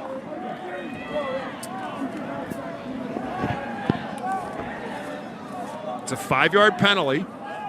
And it backs them up, but they are going to say, no, we'll take the ball here. So 1:04 left to go. 1st and 10 at the 35. Middletown has 1 timeout left. They're now down 28-7. As you get a good look at the head coach for Middletown. Again, he's an alum of Middletown High School. Spent a couple years at Pottstown High School as well before coming back to his alma mater to lead them here. And what a great job he's done, leading them to 2 straight district championships and 2 state championships as championship game appearances as well. Lopez on that sweep gets out of bounds but picks up just about 3 yards. Quaker Valley's doing a great job defensively stringing these outside plays out. And again, it's not, when you're the guy on the edge, your job isn't always to make the tackle. Obviously, you want to make the tackle, but really you've got to keep that ball going east and west and not let him get his shoulders turned so that your buddies can show up and hold that thing to a 2, 3, 4-yard gain. Sometimes your job is to occupy a blocker as much as it is to make that tackle. Now they'll try the left side, see if they have any luck there. Not much, as Lopez actually tried to eventually cut that back against the grain, but helping there to stop it was Jake Polison. Yeah, and one thing that's really important in playing run defense against the wing T style teams is fitting gaps, because you've got so many guys pulling, you've got so many guys blocking down. Everybody needs to know where to fit and kind of what arm to keep free and how to play the block. So they're doing a great job right now on the defensive side of the ball. Well, good job by the defensive tackle there. Colasar to get the tackle. Back to Lopez on 3rd and about 5. Breaks one tackle, fighting and getting the first down. Great job. They had him wrapped up around the line of scrimmage, but Lopez would not be denied and gets the first down. That's a great run right there by Lopez. Again, it's good to see him. He didn't play for a couple weeks. He's probably a little bit fresh, but he's running really well. He seems to be running stronger as the game goes on. Gets 7 there when they needed 6. They'll go back to him, but this time they won't miss. Smith Johnson, Isaac Gus hit him in the backfield. He leans to the line of scrimmage, and now he's slow to get back up. Again, it was a knee issue for Jose Lopez. He wants to stay out there. I hope I didn't do the old broadcaster's jinx there. And they will not have enough time to run another play. A great second quarter for the Quakers, and Quaker Valley is Cinderella, still going to wear the slipper. Going to do so through the first 2 quarters anyhow. After the first half comes to an end, it's Quaker Valley 28, Middletown 7. We'll take a timeout. Mike Zam. Before we do that, we're going to see if we can get Jerry Vecchio to get some words with our Meg Bolger on the sideline before he heads to the locker room. As Meg is making a fast pursuit over to that sideline. And getting Coach Vecchio before he gets to the sideline, and she's caught up with him, and here she is, Meg with Jerry Vecchio. Come on, Meg, you on? Coach, you've played so tough defensively. You've been able to convert some turnovers from them. Pretty happy? Yeah, I mean, obviously it's 28-7. My coaching staff gets on me because I like to go for 2 all the time. And the last one I was adamant I was going for 2, but they talked me out of it, so we went for 1. But our defense is playing tenacious. We knew we had to stop the run here today. I told you that at the beginning. I think we've done that effectively. If we can continue to do that in the second half, we get the ball coming out second half. There's no reason why the score shouldn't remain the same or better. Offensively, you found the end zone after any surge that Middletown has had. What do you tell them at halftime to continue that momentum? Well, our kids, again, whether we're down or whether there's some adversity, our kids never blink. That's always the same mentality. They're not going to be any different in here now than they were when we came out in the first half. All right, Coach. Good luck in the second. Thanks. Guys. Thanks very much, and that will indeed send us to halftime. Mike Zambelli, Jim Wills with our halftime show. When we come back to Hershey live around the state of Pennsylvania, the 3A championship game is at the break. Quaker Valley 28, Middletown 7.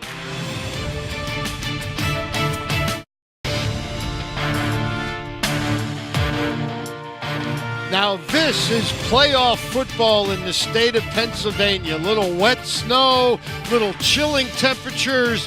Quaker Valley enjoying the first half a little bit more than Middletown with a 28-7 advantage this halftime of your AAA football championship game. Welcome back to Hershey Park Stadium. Mike Zambelli, Jim Wills. You having any flashback, partners? Yes, I am, Mike. We've I'm having been here a flashback. before. Yes, on that stage right there. We've been here before. Quaker Valley doing a nice job of settling in, showing some patience, a big spurt to close the first half, and as a result, a 3-touchdown advantage. Yeah, they took advantage of the turnover with the interception. Ricky Gus has done a great job of running and passing the football, which you knew he was going to do.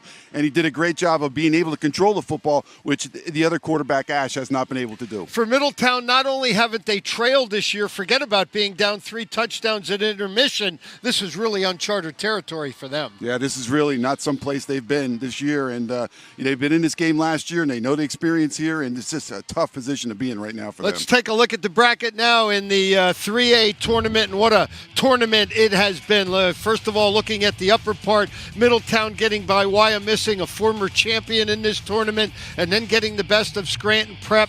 Conwell Egan, a team out of the Philadelphia Catholic League that surprised a lot, had their way with them last week to advance to the championship game. And for Quaker Valley, getting past Aliquippa, then getting a bye, and then getting a win over Sharon to advance to this championship round. It has been a magical run for the Quakers of Quaker Valley, 13-1.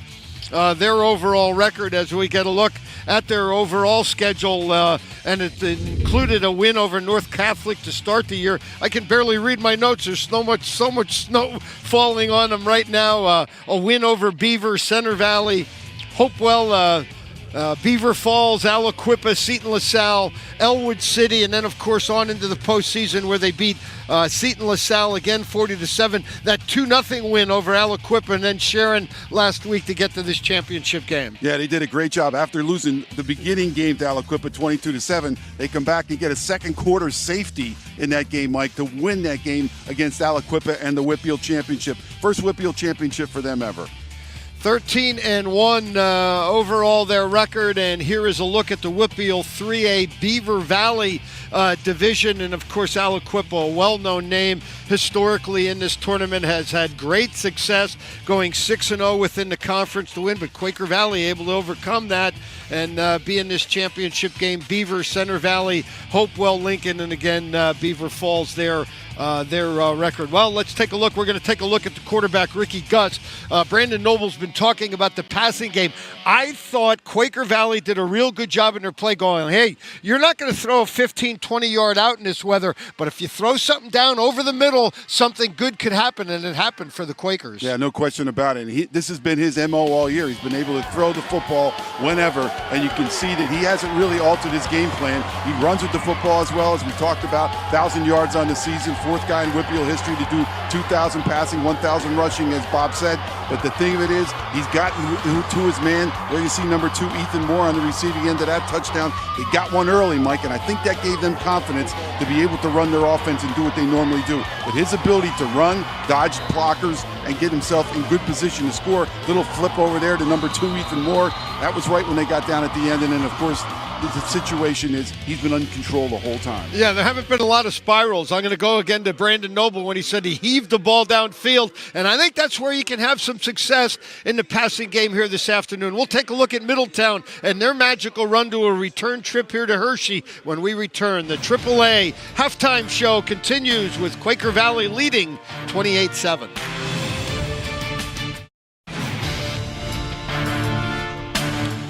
No lines to get on any rides right now at Hershey Park.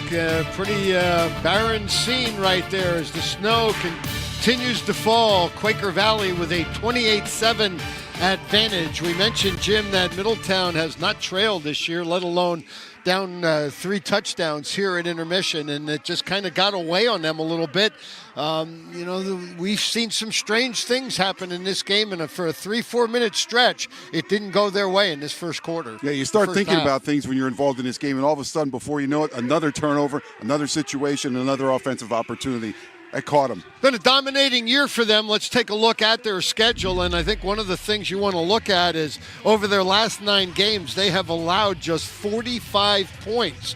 Look at, nobody's been able to score more than 7. Of course, Quaker Valley has put up 28 on them here in this opening half. Yeah, no question about it. They've done a great job of piling up points and not giving up points down that stretch. They've only given up 14 points in 4 weeks, so they've really, really been good defensively. Beat Steel High, Milton Hershey in back-to-back weeks, 45-7 the final. Bermudian Springs, 42-7. Wyomissing again, 49-0. Scranton Prep, and of course Conwell Egan last week. Very good team out of the Philadelphia Catholic League by a count of 49-7. Take a look at their standings in the Mid-Penn Capital Division. Winding up on top, Steelton High Spire, a former state champion. East Pennsboro, Milton Hershey, Palmyra, Camp Hill, Trinity, and Boiling Springs, all part of that Mid-Penn Capital Division. Well, special teams really seemed to get them back into this football game. They were able to do a good job defensively, created good field position, and then special teams put their points on the board. Yeah, no question about that. A nice opportunity with a punt return. Trey Leach did a great job on that. That's the kind of thing, the break that they needed at that point, Mike. Got them right back into the ball game, and you're going to see it right here. Nice job of fielding this one and then taking that zone right up through the middle. He gets that lane to the right-hand side, and he's got a convoy into the end zone right now, cuts it back and goes in for the score. That's the kind of break that they needed at that point, which was very, very great for them. But of course, that wasn't enough in this first half. All right, Jim, take us into their locker room right now. As I mentioned, now haven't been down 3 scores all year long, obviously, and now you're down at half in the state championship game. How can they make a comeback? How can they come back and win this football game? Well, I think they got to play what they would say is Middletown football, because I don't think they did in the first half, and I think that's what he's going to probably address in there at halftime. You got to settle down, do what we need to do. Brady Fox has had some great runs. He just hasn't broke one. If they can get him involved a little bit more to break one, get a couple points on the board, they could get right back in this game. You get the sense also they could use a little help. Forcing a turnover might be go a long way as well. No question about it. And you know Ricky Gus isn't going to bother that this snow isn't going to bother him at all, so he's going to keep throwing the football. Quaker Valley, Middletown will continue their duel here for the state 3A championship. It happens on PCN in snowy Hershey, Pennsylvania.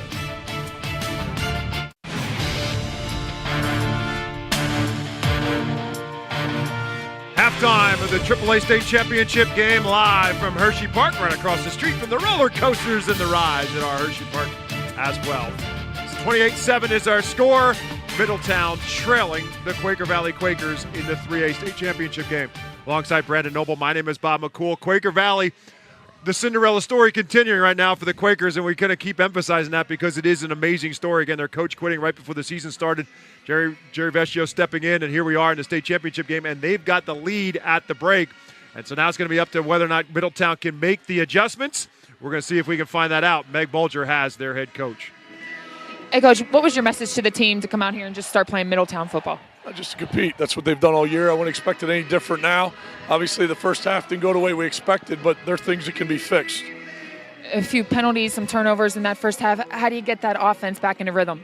Well, that's it. We just got to get a little bit of rhythm, a little bit of success. You can't win at this level with penalties and turnovers, and we've done that so far, so we got to get moving. All right, Coach, thanks. Good luck in the second half. Yep, thank you. Guys? Before we do that, we'll take a little bit of a look at what happened in the first half. And again, Quaker Valley was able to strike first, doing what Quaker Valley does. They set it up with the runs of Jordan Taylor. Yeah, Jordan Taylor does a great job. They've been pushing the ball outside with some jet sweeps here. All of a sudden, you get a little inside zone with a bowling ball of butcher knives like Jordan Taylor, and it's a touchdown. And eventually, Middletown trying to get their offense on track, hoping that maybe Brady Fox can do that for them. Set them up with a long drive, but unfortunately for the Blue Raiders, it ended up in a result of a missed field goal. What they thought was a golden opportunity comes up empty, and so it remains 7-0. But there comes special teams and Trey Leach. Yeah, Trey Leach does a great job. Again, we talked about that rugby style of punting.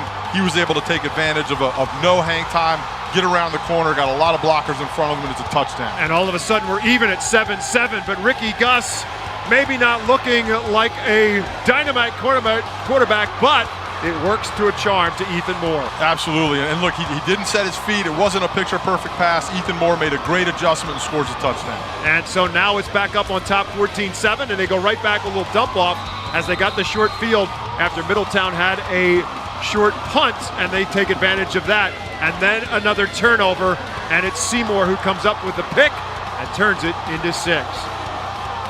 Anthony Seymour makes it 28-7, and so we get back to where we were talking about with Brett Myers, and I think the ultimate answer is you see the numbers in that first half with Middletown only able to muster 97 total yards of offense, and obviously all of it on the ground. It's what they do.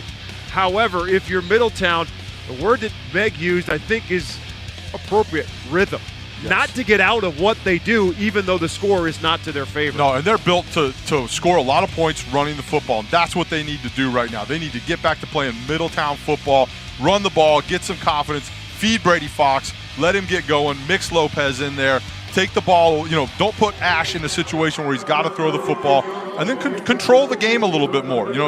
Don't let Ricky Gus and those guys get going on the other side of the ball. And they're going to have to do it on defense first because it's Quaker Valley and Ricky Gus who are going to get the football first. We talked about that with that late score for Quaker Valley. They get the football to start the third quarter and maybe a chance to take even more advantage as Taylor will start with the return from his 3 to the 15 to the 20. Now starting to go sideways and the feet go out from under him and a flag goes in. Tyre Mills with the tackle, and I think this one might be a face mask. Yeah, that's kind of what it looked like right there. I mean, Tyre Mills, again, he's got one-on-one with Jordan Taylor coming around the corner at you, and instead of going low and taking a shot at the legs, he started reaching. Personal foul, face mask. 15 yards from the end of the run, first down. Advantage, however, for Quaker Valley. They're going to get much better field position. Fourth penalty of the football game, all against Middletown. Quaker Valley without a penalty, without a turnover, all but a perfect first half for the Quakers. Again, they lead it 28-7 as we get set here in the third quarter. And Quaker Valley will start 1st and 10 at the 34-yard line. Alongside Brandon Noble, my name is Bob McCool. You're watching high school football state championships. Meg Bolger on the sidelines here at Hershey Park Stadium. 1st and 10 at the 34-yard line from the 33-yard line to be precise for Quaker Valley.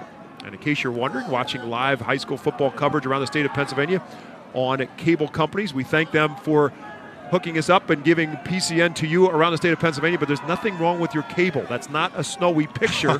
It's just snow.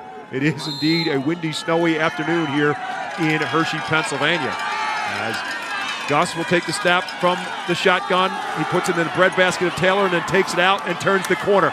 Makes two-man miss. Gus fights and gets to about the 40-yard line, and a solid 7, maybe even 8-yard pickup for Ricky Gus. And I think the best thing that Quaker Valley's coaching staff has done is in the first quarter they were trying to throw the football, they were running Jordan Taylor, but they weren't letting Ricky Gus use his legs. And then towards the end of the first quarter, the beginning of the second quarter, they started running the zone read. They let Ricky Gus get out on the edge, do what he does best, which is make plays in space. And I think if they keep that up, it's going to be really, really hard to stop.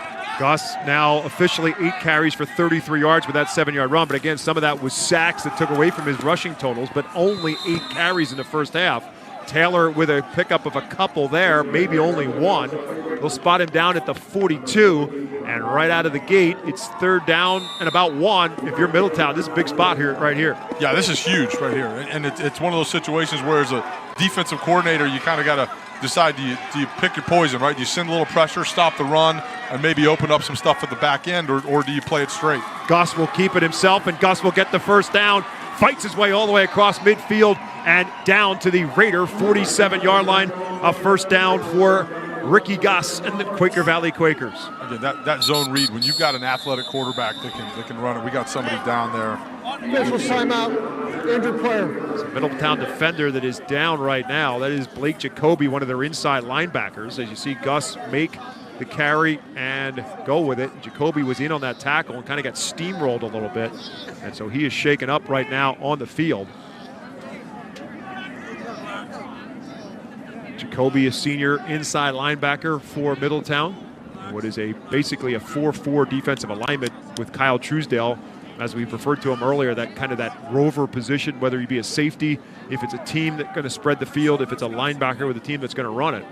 And with Quaker Valley, kind of hard to determine which one they are, because they do spread the field with 4 receivers, but they do and can obviously run the football. It's such a balanced offense, and that's why teams went to that spread look, right? Because what it does is it opens things up, it gets your athletes out in space against other players, but at the same time, the run game is so dangerous, especially when you got a kid like Ricky Gus that can hurt you with his legs. Ricky Gus in the semifinal win over Sharon out of District 10. He accounted for 6 touchdowns. He passed for 4 of them. He threw for 2 more. He's thrown for 2 today. And now that's the good news, to see Blake Jacoby get back up off the field, and the ultimate words, run off the field under his own power. Absolutely. He's a good football player. They're going to need him to get back in there. He's got to kind of shake this thing off and get back in the game if he can. Looks like they'll slide Lamar Ventura in at that linebacker spot. Ventura starts as the fullback on offense. He'll now have to double dip, if you will, to go to defense for Middletown on a 1st and 10 for Quaker Valley at the Raiders' 47-yard line. Again, in the breadbasket, then pulls it back out, and Gus breaks a tackle, and Gus will take it to another first down. Middletown had him for a moment at around the 40, but Gus does not go down easy. He's a big kid, 6'2", almost 200 pounds, 195 pounds. You get him out on the edge in space, and he's tough to bring down. You got to get him, secure him, wrap the legs up, and get him on the ground, and get more than one hat on him. That's the other thing. And that's what that play does, is it creates an issue where all of a sudden you've got just your safety or just a linebacker trying to tackle a big athlete in space. 1st and 10 as a result for the Quaker Valley Quakers. And this time he will put it in the hands of Taylor. Taylor getting outside. Taylor makes a man miss to the 25, 20, 10, 5. Touchdown, Quaker Valley. So Jordan Taylor, as we said, built like a fullback, but shows a little bit of wheels as he turns the edge and turns it in for a 35-yard touchdown run. What a great run. He did a great job setting up some blocks there. You see, this is a little zone read. They give it. They pull a guard. He gets outside. He gets around the corner. Ethan Moore has a great block out there on the edge. He's able to get around that last tackle, makes a little cut. Touchdown. It's a good run. Things are starting really, really well for the Quakers here. Obviously, Middletown, they need to get things going here on the other side of the ball when they get it back. Second touchdown of the day for Jordan Taylor. That 100-yard, that will put him over the 100 yards on the day and 1,000 on the season. And the extra point is good. 9 minutes, 55 seconds left to go now into third quarter. Quaker Valley strikes first in the second half. They extend their lead now to 35-7. So it is must-do time for Middletown as they're going to get the football now for the first time in the second half. Yeah, looking at Jordan Taylor there and talking about all the things he's doing on offense, but look, he's out there on defense. He's making tackles, he's blitzing. He's actually the one that forced the bad throw when Andrew Seymour caught the touchdown on that screen, forced Ash into a bad decision.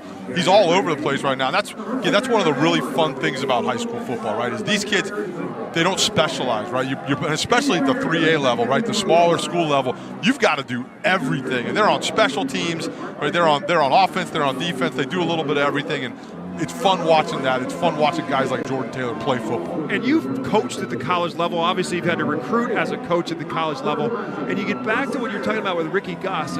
Figure out where Ricky Gus is at the college level. I mean, if you're a coach, you think, well, look, he's a kid you want. I don't know where I want him, but I want it. Oh, yeah. You want him. Absolutely. He's a football player. Man. He's 6'2", 200 pounds, give or take, depending on how much he ate for Thanksgiving. And, he could play safety. He could play linebacker. He could be a quarterback. And so now on the return, it is Ventura. Lamar Ventura with the return out across the 40 to about the 42-yard line. So here we go for Middletown. They are down, and they are in a hole. Can they fight their way back out of it? 35-7 is our score. Again, we're talking about a Raider team that averages just about 43 points per game. They are in a major situation now. They've got to get this offense rolling. They'll start 1st and 10 from their 43-yard line. And the key here is first down to me, right? They've got to get positive yardage on first down, 3, 4, 5 yards. Give them second and short, third and short. The problem, they've been in too many third and longs today. Chris Plummer split to the left. Ryan Hughes, or to the right. Ryan Hughes is slot right. Mills goes in motion. They'll give it to him for the first time. Kyer Mills on that jet sweep will turn across the 45. And again, good pursuit, but Mills will get about 5 on first down. Yeah, mix it up. Go outside, go inside. Mills is asking for the ball some more. He's looking over at Coach Myers right now saying, feed me, give me the ball. And his answered with, come stand over here on the sideline next to me. That's the first time he gets to touch it. Again, they'll use him in some wildcat situations. Have not done that as of yet, but he gets the 5-yard run there to get them to the 48-yard line. Brady Fox again is the back, sidecar left of Scott Ash. Kyle Truesdale's out there on offense. Toss sweep, and Fox is in trouble. Seymour closed it off, and then the pursuit to the football will wrap him up. Jake Pasica will get the tackle, but watch and see what 22 Andrew Seymour does defensively. That's a great job by that one. He sat there. He stayed perfectly square as that ball was coming at him. Didn't let Brady Fox get going one way or the other. If Seymour turns his shoulder, you're going to see him. He's going to be here at the bottom to the left, right? See how he stays square right there? And look, it makes Brady Fox cut, but if he turns his shoulders at all, Brady Fox knows exactly where to go right now. But that little bit of hesitation allows his buddies to come help out. It's a huge tackle for loss. And so it's 3rd and 10. They go high with the throw, and does Ryan Hughes hold on? They say he does. What a great athletic play by Ryan Hughes, and a big first down pickup all the way down to the 33-yard line. Man, they needed that. That's that big basketball body right there, 6'4", 170 pounds. Scott Ash just throws it up there and says, go, make me look good, big fella, and he does. Hughes does a great job. He goes up, reaches forward, actually catches it with just one hand. Ryan Hughes was limited last year, had a broken clavicle at points during the football season. As we said, did not slow him down. A great basketball season, but he makes that athletic play there, comes out now for the moment as Middletown has it 1st and 10 at the Quaker Valley 33. They go back to Lopez. Again, Lopez trying to get outside, and now that turf is starting to be a problem, trying to turn the edge, and Lopez really could never quite get his footing. Yeah, you can see the snow's starting to accumulate a little bit out there. It's been snowing for a couple hours, and that field's going to get a little slippery. And if you're a guy like Lopez who can put his foot in the ground and go vertical, off of that cut, it gets a little bit harder, and you're just not quite as sure-footed on it, and you don't come out of it with the same kind of explosion that you normally would. Second down and 7 as a result at the 30. Trey Leach back out there on offense. He goes in motion right side to left. They're going to throw back the other way to Mills, but it's too high and through his hands. Ethan Moore was closing defensively. That's a tough one. Ash has had a tough time getting the ball down a little bit today. It seems to float on him a little bit. The weather's tough, but at the same time, it hit him in the hands. That's one that you really want to have, you catch it and go. That's a long throw, too. I mean, look, he was on one hash, and he was throwing that out to the numbers. I mean, it's not a deep pass where you see the distance, but that's a 25, 30-yard toss right there. So it's 3rd and 7. Here's a little inside reverse from Fox to Lopez, and again, they stay home defensively, and that's going to be Jordan Taylor, who stayed home and made the tackle at the line of scrimmage. Yeah, this Quakers defense has done a great job of playing the run today. And when you play the run, when you play great run defense, it's about being physical and being disciplined, right? You got to be tough. You got to be in your gaps against a wing T offense where you've got poles and down blocks and crack blocks and bodies coming everywhere. You got to fit this thing right. They've done a great job with that. And so now Middletown in obvious have-to-go-for-it situation. They're in a 4th and 7. Quaker Valley 30. Ash wants to throw for it. Mills is open in the middle of the field. Makes the catch inside the 10-yard line. First down, goal to go. Great job there by Ash. Does a good job. He sees Mills. Mills just puts his hand up. He runs a quick slant. You see him a little roll out. You see Mills toss his hand up right there. Again, the ball's a little high, but it's out in front of him, and it lets Mills go get the football, which, again, they need to get Tyre Mills involved today in one way, shape, or form, whether it's jet sweeps or throwing the football. They throw it for 20 there. 1st and goal at the 10. Middletown right back to the line of scrimmage, and Ash wants to throw for more. Again, he's going to go back, and this time I believe it's Truesdale on the catch, or is it Hughes? It is actually Chris Plummer, I stand corrected. Chris Plummer makes that catch, and he's at the 4. First catch for Plummer on the day. He's actually their leading receiver on the season. As he makes that catch, he gets them to a 2nd and goal at the 4. It's good to see Scott Ash have a little bit of success right now. All of a sudden, you get a little bit of confidence, start feeling good about things. Again, it's a tough day to throw the football. They want to run the ball, but they're also getting to the point where they're going to have to throw the ball a little bit too. A couple completions under his belt. Now he's not going to be quite as uncomfortable throwing that ball down the field. Now we're going to official blowing the whistle on the far side of the field. Not sure what this one's about. We're going to have a little conference between officials. 2nd down and goal is our situation at the 4-yard line for Middletown.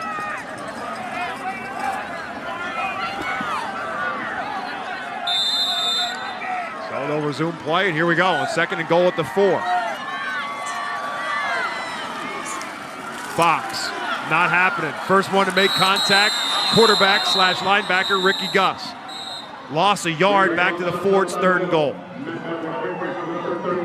Guys everywhere. He goes back. Look, when you're a college coach and you come in to evaluate guys, what can he play? Where can they fit? And it's not always where they play in high school. It's not always where they're the star in high school. And you look at a guy like Ricky Gus, he could go play safety at a school or outside backer. He's an athlete. He's big. He's physical. He's a football player. And he certainly is a smart football player. The football IQ is showing today. 3rd and goal now at the 5. Back to Fox. Fox, feet slip out from under him as he tried to shift the gear in the backfield. Quaker Valley says the football came loose. Now a flag comes in at the end. Brady Fox still has the football in his hands.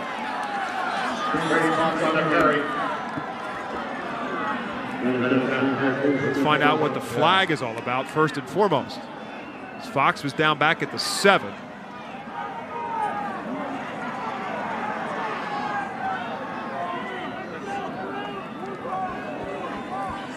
Looks like they're bringing the field goal unit on. Donovan Brady's coming on. After the play, personal foul on the offense. 15-yard penalty, 4th down. A little frustration. So now the situation gets a whole lot different for, see if we can see what happens. There's the personal foul penalty on Fox, getting a little frustrated. Yep, it's the 2nd guy, right? So Smith Johnson comes in there, gives him a little extra. It was close, kind of in the echo of the whistle, as they like to say on the defensive side of the ball. Brady Fox, a little bit of that frustration showing after kind of a tough start to his day. Gives him a shot, and As coaches always tell you, it's the second guy that gets caught. And so now it becomes a very long field goal attempt for Donovan Brady, but he gets it through. They get points out of it with 5:03 left to go. A 39-yard field goal for Donovan Brady gets Middletown to 3, and now it's Quaker Valley 35 and Middletown 10 when we come back to Hershey. And there you see what we're looking at here at Hershey. But don't forget, we got college wrestling coming your way in the new year. Top college athletes competing for gold at the PSAC Wrestling Championships on PCN and PCN Select. December 15th at 7 p.m. Go to PCNTV.com to learn more. High school wrestling coming your way as well in the new year. All the winter sports actually getting underway this weekend. But we still got for some more fall sports coming your way, and that's because it's called still football season, the last of the fall season championships here on PCN. Here comes the onside kick. The ball is loose, but it trickles out of bounds. It went off the hands of a Quaker Valley player, and there was a shot, but for the Quakers, it rolls the right way and out of bounds. Yeah, Tyre Mills had a shot at that as it kind of bounced through. It filtered through a couple guys, and he was the edge guy on the hands team there, or the kickoff team, that you really want to have kind of scoop the ball up before it hits the sideline, obviously, and wasn't able to find it. And that ball bounces kind of funny on days like today, too. Free kick out of bounds on the kicking team. The receiving team is elected to take the ball where it went out of bounds. First down. Sure they will, because it's at the 44 as opposed to the 35. I mentioned that 2-0 score for Quaker Valley beating Aliquippa in the WPIAA championship game. The same day, the Quaker Valley boys soccer team was playing in the soccer state championship games here at Hershey. They won 3-2. Nice. So the soccer team outscored the football team on that particular day, just for what it's worth. There you see the numbers for Jordan Taylor at this point in time. As we mentioned, that long touchdown run put in over 1,000 yards on the season. 1st and 10 from the 44, right back to Taylor. Not happening this time. Middletown stacks the line of scrimmage, and it comes up with the play. Good to see Blake Jacoby back out there defensively for the Raiders. Yeah, definitely. And you talk about, the Quakers on defense, and obviously if you can hold Aliquippa to no points, it's good. But they're handling this Middletown offense right now really, really well, too. I've been really impressed. And, on the other side of the ball, the Raiders, that's a good start to this series. They need to have another good series, get the ball back to their offense, and get another set of points, whether it's 3 or 7. It doesn't matter right now. There have only been 2 turnovers in this game. It's been both Middletown's offense. That would really be some icing on the cake if for the cause for Middletown. But right now, Jordan Taylor, both arms wrapped around the football as he dives across the line of scrimmage to the 48, picks up 3. It's 3rd and 6. He's asking for the ball again, too. These guys, they all want the football. I never wanted the football. I never found any interest in 11 people trying to tackle me. I figured it was bad enough with 2 guys trying to hit me. 3rd down and 6 at the 48-yard line for Quaker Valley. As they usually do, 2 each way for Gus from the shotgun. He fakes it. He wants to throw it, looking for somebody open. Can't find anybody open. He'll run. The ball's loose. Right short of the first down, and the officials are going to mark it down and say the football came loose when he hit the ground, and he's short of the first down. Middletown is very close to Hershey. You might be able to hear their fans and their thoughts about that call. Let's see what happens. That was a great job on the back end. There was a little play-action fake there. Nobody bid on it. That ball, it definitely came out. Let's see if his knee's down. Right there, it's down. Yep, ball comes out late. That's a good call by the officials. And as a result of that, he is shy of the first down. So now it's 4th and 1. And again, Gus is not just the quarterback, he's also the punter. Do they pooch kick it here? Do they go for it on 4th and 1? Nobody back deep for Middletown if, in fact, he pooch kicks it, and they're going to think about it before they do it. Quaker Valley will call the timeout. Charge timeout. Quaker Valley, their first charge timeout of the half. So a decision here for Quaker Valley. Again, you don't want to necessarily flip momentum around, but do you want to keep Middletown right now at bay by getting the football? Again, we mentioned last year that Middletown was in this state championship game. They faced Beaver Falls a year ago, and it was Beaver Falls who came out of here with the AAA championship game as they had all kinds of trouble. There you see a little screen pass to Brady Fox. That was one of the few offensive highlights for Middletown as they jumped out on top. And from that point forward, it was all Malik Shepard, Darrell Carter, and company for Beaver Falls. Just too much of that dynamic offense. You see Darrell Carter running for 53 yards and a touchdown there Malik Shepard playing out of the quarterback spot. A lot of interceptions, and there is Shepard, not just the quarterback, but the interception, as he comes up with the interception and then returns it for a touchdown. The pick six ultimately sends Beaver Falls to the championship game. A final score of 30-13. You see Middletown ending up with the silver. Obviously, Beaver Falls for the gold medals. Middletown last year, Brett Meyer's team, a net -1 yard rushing, and that's not the way you want to get it done if you're in a state championship game. That's exactly what Quaker Valley needs right now, is 1 yard. 4th and 1. Gus wants to throw for it. Looking for Ethan Moore. Jump ball. He made the catch. Wow. That's a gutsy call right there. And they make that first down all the way down to the 31-yard line. That's a 16-yard pickup. Yep, everybody's thinking QB sneak because you got Ricky Gus actually under center, and they've run the QB sneak already. You got the 2x2, and again, it puts your linebackers in a bind when you've got your slot receivers out there that wide. All of a sudden, that kid has to have great eyes and great feel. He lets Ethan Moore get away from him a little bit. That's a big first down. Ethan Moore with all 5 receptions from Ricky Gus on the day. And Gus will keep this one. Makes a man miss at the 25. Another at the 20. Still on his feet to the 15. Straight arms his way to the 10 and down to about the 7-yard line. First down, goal to go for the Quaker Valley. If I were still coaching college football, I would want Ricky Gus on that team. I'm pretty sure that I've come to that conclusion today. What a football player. That was a great job. Again, just we talked about it earlier, and they weren't doing it early. They were throwing the ball a little bit more, but get this kid with the ball in his hands. He does a great job. It's a good job by the O-line. I mean, we talked a lot about Ricky Gus, but those guys up front today have done a great job moving people off the ball and then letting Ricky Gus and Jordan Taylor get and do their thing.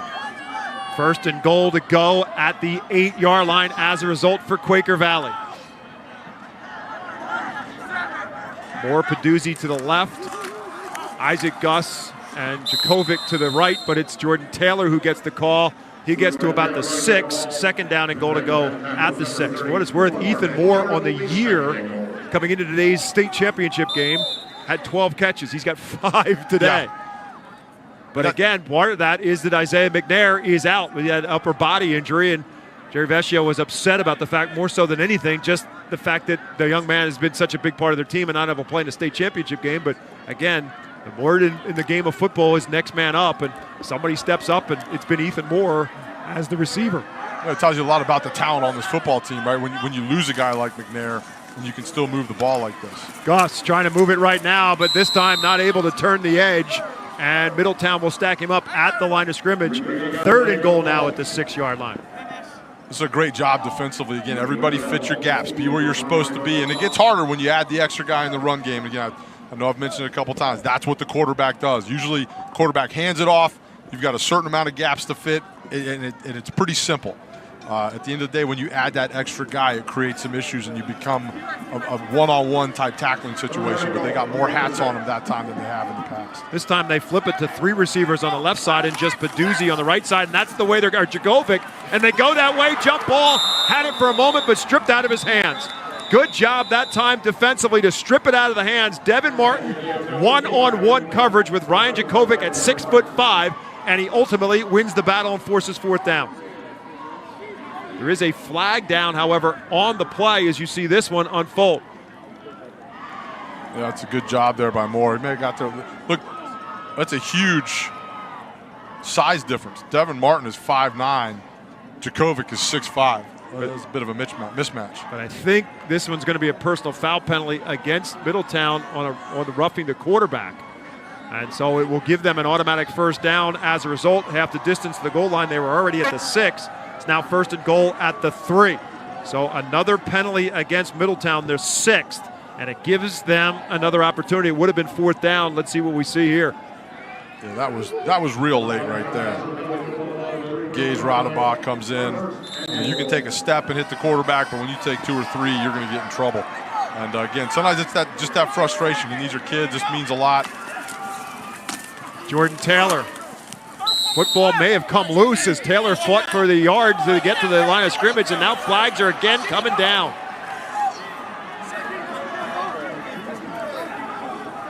So Jordan Taylor stacked up right around the line of scrimmage. I thought for a moment it looked, based on the reaction of the players in the field, that the ball may have come loose, and then all of a sudden, in come the flags. Coach Myers mentioned to Meg, penalties, right? You can't win football games with penalties and turnovers, and I know that he's a little frustrated right now. This one, however, is going to be a personal foul each way, and so they'll offset the calls, and essentially we'll have another play, and it'll be second down and goal. So essentially no gain on the play. Second and goal at the 3 after the attempt by Jordan Taylor. Somebody in each of these huddles right now has to kind of say, hey, everybody calm down, play football, right? Snap to whistle, do your job. Don't give them anything extra on either side, right? Look, if you're Quaker Valley, you don't want to respond with more chippiness, right? Because that's not the way that you do things on the football field. And I think for Middletown right now, take control of your emotions, play angry from snap to whistle, but at the end of it, it stops there. Final seconds of this third quarter. Quaker Valley will hustle to the line of scrimmage to get another play off as the play clock is winding its way down to about 3 to 2 to 1, and they do get it off, and Gus will run with it, trying to get outside. Good pursuit by Middletown. Gus fights for maybe a yard or two, and that will be the final play of the third quarter. Quaker Valley had a 28-7 lead after 2 quarters. They've got a 35-10 lead after 3. 12 minutes left to go in the PIAA 3A championship game. Quaker Valley 35, Middletown 10 when we come back to Hershey Park Stadium.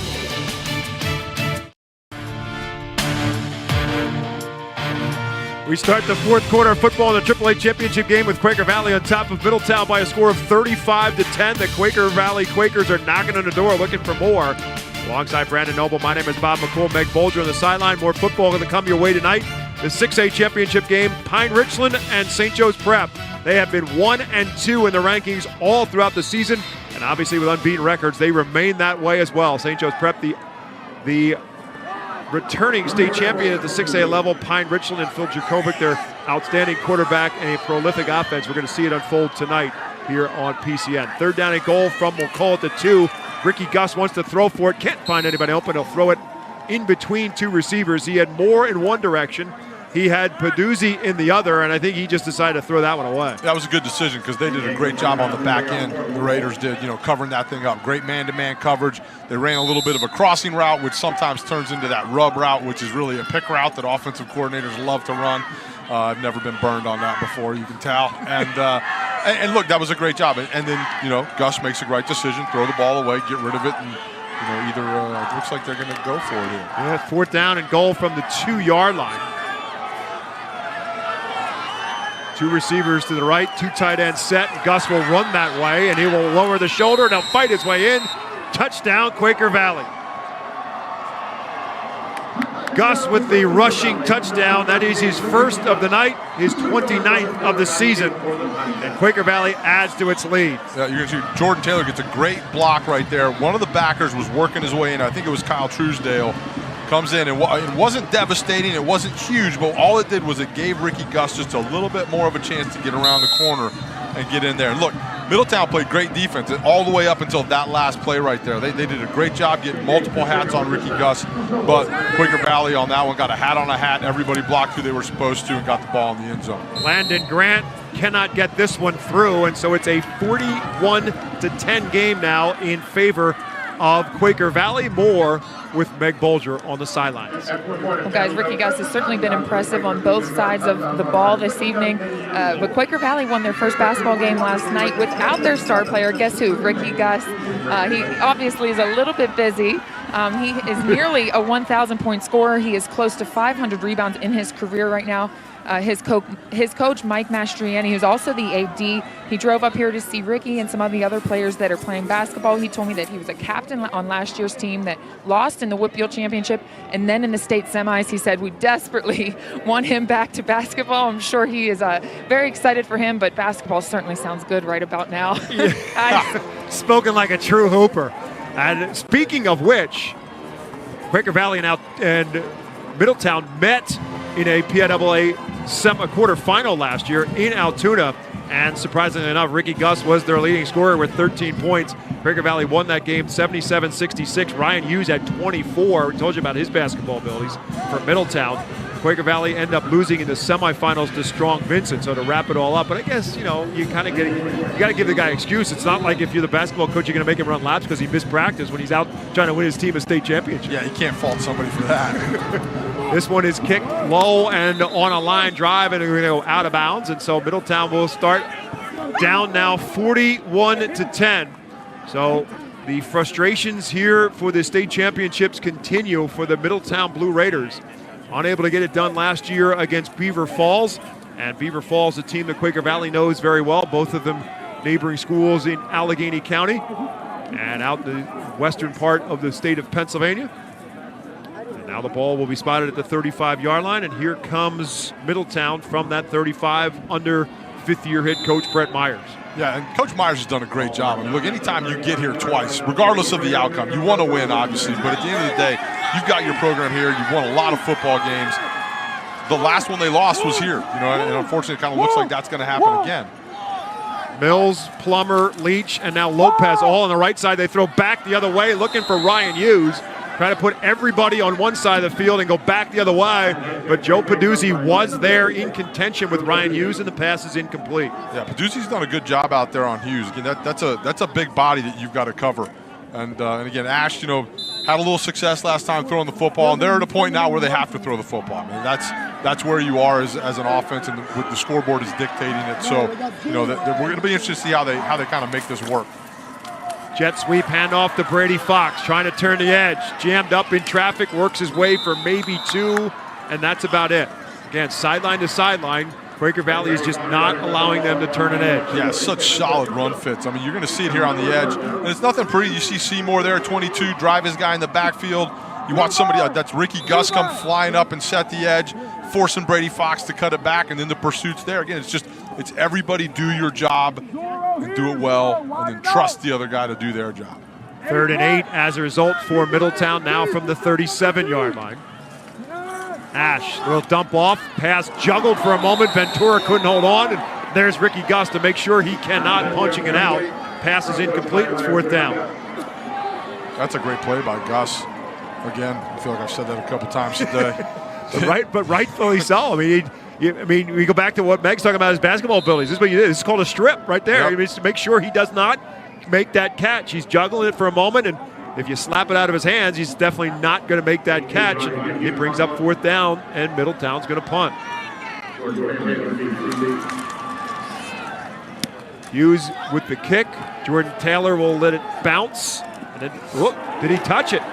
Ball is loose, I believe. Taylor said he didn't touch it. Let's see what happens here. As it took a bounce, and they're going to say no, that it did not touch Jordan Taylor, and so it will remain Quaker football. Yeah, and the Middletown crowd doesn't like that very much. And from up here, the way that the ball bounced, it kind of went funny right at Jordan Taylor, right? Like it did bounce. We're going to take a good look at it here. Let's see. Went right over his hand. Went right over his hand. I mean, if you're the player and it touched you, you go get it. Yeah, exactly. And by his body reaction, he knows it didn't hit him. Now he's probably hoping the officials going to see that too. Or he's a good actor, one or the other, with a lot of confidence in that acting ability. Because I think your natural inclination would be go get that football. But it did miss his hand, and so it is Quaker Valley football at their own 29-yard line. Toss sweep to Ethan Moore in there now, playing at the tailback spot. Middletown will wrap him up and drive him backwards.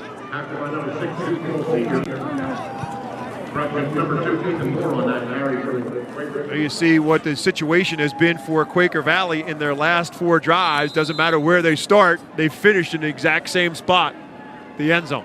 Yeah, football is a funny deal, and sometimes we talk a lot about the Cinderella story, right, and kind of the adversity the team went through at the beginning of the year with the coach leaving and Coach Vecchio coming in here. And sometimes when things get going your way, they just go your way. And a lot of it has to do with preparation and doing things right and just being good football players. But at the end of the day, that's what's going on. These guys have had an incredible season and an incredible day today. Gus won the sprint out. He's not looking to throw right now. He's just looking to run and get bumped out of bounds, which is an advantage for Middletown as he gets pushed out of bounds at around the 35 or 36-yard line. Stops the clock with still 10 minutes left to go in this football game. Anytime the clock stops, it is an advantage for the Raiders, as Gus, again, not really looking to throw. He's just looking to sprint out and run. Yeah, get him out on the edge. Again, just a different way of doing it. They got I-backs in the backfield, kind of a little bootleg action, get him out on the edge and give him the run-pass option, but you could tell that ball was not going to leave his hands. Goes for about a 9-yard run, puts them in a 3rd down and 4, but there is a flag on the play. Let's see what this one's about. It's going to be against Quaker Valley. Another personal foul penalty, this one against Quaker Valley. So that's going to back them up all the way back to the 20-yard line. So give 9 for Gus on the run, and then at the end of the play, the personal foul penalty, which will put them now in a 3rd and about 19. Yeah. Back to what you were talking about before, Brandon, you've got to be smarter than that, especially with your Quaker Valley, and you've got to lead. Yeah, you don't want to give him any reason, any sort of life at all right now. Gus is still going to try to throw for it, appears here on 3rd and long. Going to dump it off short. Jordan Taylor with some room to run. Middletown pursues to the football, and they'll get him at around the 26-yard line. Good open field tackle there by Antonio Gamble to make sure Taylor cannot break free for a 1st down run. Yeah, that was a great job by Gamble coming up. There was a lot of space in between him and Jordan Taylor, and Jordan Taylor is a physical runner, but he also has some shiftiness to him. So not an easy task to get that guy down in the open field. The other thing was Ricky Gus made a great decision. He was looking for Ethan Moore running down the middle of the field, and he was covered up. Made a good choice, just dumping the ball out there again, being smart, making good decisions. Punt the football, get your defense back out there, win the football game. First time Gus has thrown a pass complete to anyone other than Ethan Moore. It goes to Taylor for 6 yards, and now Gus will indeed punt the football. That line drive kick, Leach fields it on a hop from his 34-yard line to his 40. To his 45 and angled out of bounds right around midfield and into Quaker Valley territory. So Middletown does have a much shorter field to work with here, starting from around the 48-yard line for Quaker Valley with 9 minutes and 3 seconds still remaining in this football game. Quaker Valley 41, Middletown 10. The high school sports action continues on PCN. This January, Pennsylvania's best wrestlers battle out during PCN's Match of the Week, all leading up to the PIAA team and individual wrestling championships. Go to PCNTV.com to learn more. This is the 30th year the PIAA has been conducting football state championships. It's the 21st season that PCN has partnered with the PIAA to bring you exclusive live coverage of state championships, and we're happy to be here on this beautiful afternoon here in the city of Hershey, and bringing you state football championships with the 3A championship right now in favor of Quaker Valley. Middletown still trying to get that running game untracked, and they're going to lose more yardage here back to the 49-yard line as Brady Fox will lose 3. That's a great job by Oliver Funk finishing the play, but what happened there was you had Jordan Taylor blitzing off the edge. Brady Fox has to make a quick cut, and then you've got Oliver Funk there to clean it up. But that's what they do, run the football. I know it sounds crazy down 41-10, but probably your best bet. They're going to try to throw it here to Tyre Mills, and Mills does make the adjustment and holds on for the catch. Great adjustment in the air with Smith Johnson in coverage. Are they going to say no? They're going to say he never held it and never tucked it away. Mills had it for a moment. There it is. Had it, but there it comes, squirts right out. Mills had it for a second but could not hold on. It's an incomplete pass. It's 3rd and 13. That ball was a little low for Mills, and behind him was down kind of by his belt, and he wasn't able to get his hands to it. Now we're going to get some issues again going on the field. Tyre Mills is upset, and he's going to get called for a penalty here. Official came from behind, threw the flag, and now Brett Myers is going to get him off the field. He threw a flag. Okay. Josh, he's getting tossed. This is one of those situations where I got to help out at my son's high school Downtown East this year. And you're dealing with young men, right? They're 15, 16, 17, 18 years old, and they're super emotional. And they've put everything that they have into this season and everything that they've got to this point. And so I completely understand. But one of the things that, as Coach Myers and his staff, they have to do now is they have to help these guys get through this. And that's part of being a coach, part of being a high school football coach, especially. It's more than just X's and O's. It's dealing with a lot of young men who get super emotional and have a lot of ups and downs. And it's a lot of fun. It's really rewarding. It's always tough on a day like today, though. So another personal foul penalty being assessed, and here's what was going on, and it's just the usual trash talking afterwards, and Tyre Mills ultimately with the hand to the face, and his day is probably more than likely done. Whether the officials threw him out or whether his coach will keep him out, Tyre Mills is probably done for the day.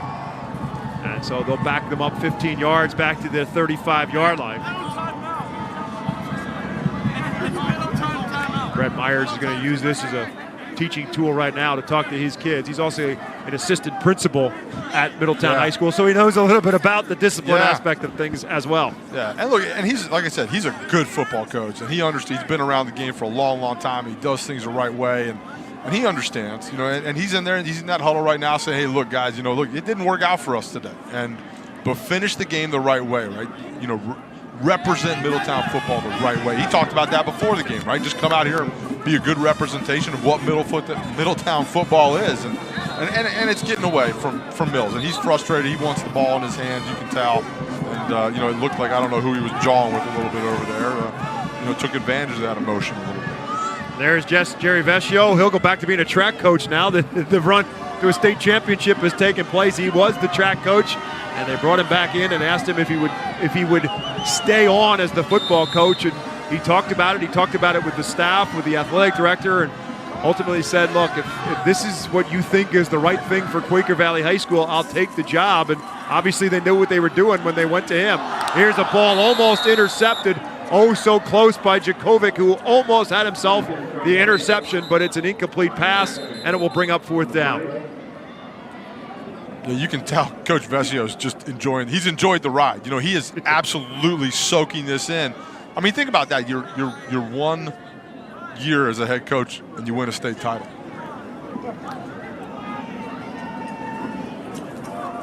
So the penalty was called against Middletown, I believe, and so they're going to decline the penalty, and as a result of that, it'll bring up 4th down. Yeah, we asked him if, are you a 1-year wonder, or is this, you kind of caught the bug a little bit. He's like, no. Nope.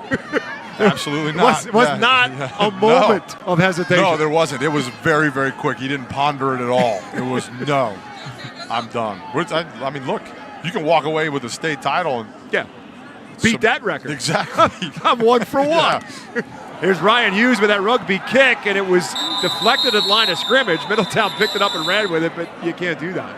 And so the ball is loose on the ground for a moment, but they'll spot the football down, and Quaker Valley's going to get the football at about the 41-yard line. Ball looked like somebody got a hand on it. Let's see if that's the case. Stretching out, it's Jakovic at 6'4", stretches out, gets a hand on it, and the ball ends up at the 41-yard line. And so that's where Quaker Valley will get the football. A lot of things have gone the way of the Quakers over the course of this season, and so too has this afternoon's contest. 8 minutes and 13 seconds left to go. Quaker Valley 41, Middletown 10, and they get the football now at the Raiders' 41-yard line. Starting to get that accumulation out there. I'm impressed you can see where the ball is.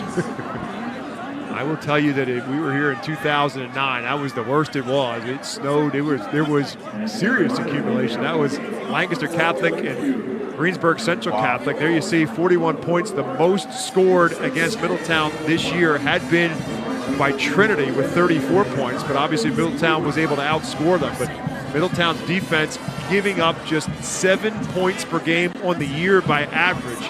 And obviously Quaker Valley has done a whole lot more to Brett Myers' defense than that.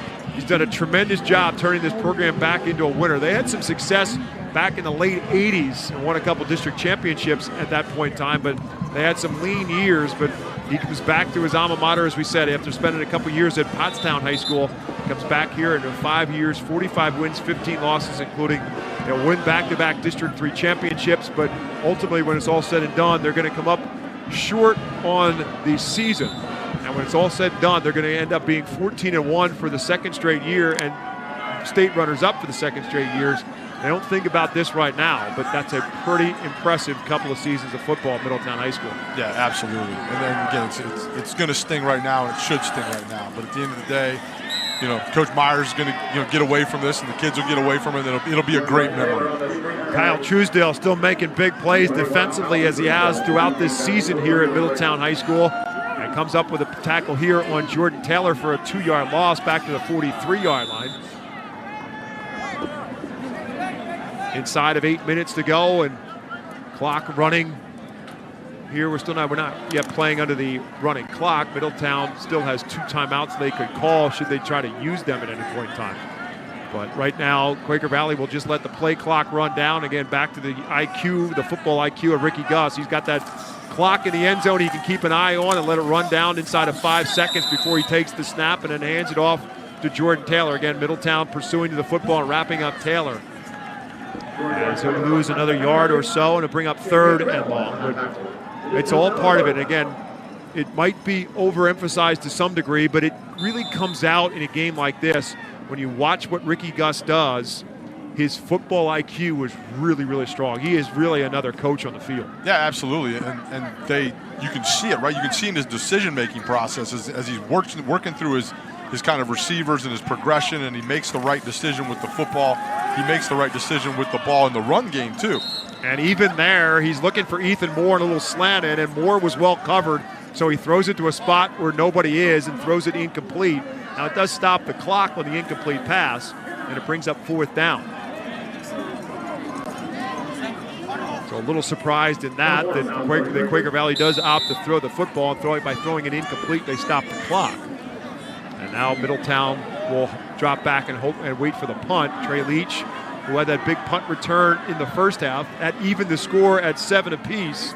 Quaker Valley was able to score the next 3 touchdowns of this first half and go to the break at 28-7. Scored on their first possession of the 3rd quarter as well. Gus just kind of angling it towards the corner. Leach picks it up on a roll from his 10. First man misses. He's at the 20. He's at the 25 and finally brought down at about the 30, which will take us to a timeout. 4th quarter of football, and it's all Quaker Valley in the AAA championship game. 41-10 is our score. Quaker Valley leads Middletown.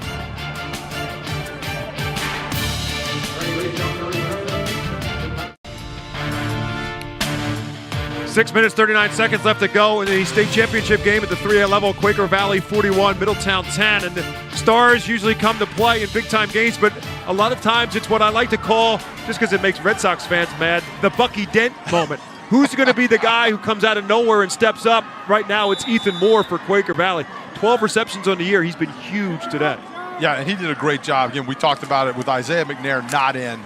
Someone else had to be out there to help Ricky Gus along, and Ethan Moore definitely answered the call. He did a great job when the ball was thrown to him, catching it, and running the ball and blocking and doing all the things that he's done all year, but he just got to do more of it today. And he's also part of the defense that's done a great job on this this Middletown offense as well. He's part of that defense as one of the guys in the backfield, and again, sideline to sideline, just not happening for Middletown. They have been so explosive with those sweeps one way or another, and it's obviously a big part of what they do offensively.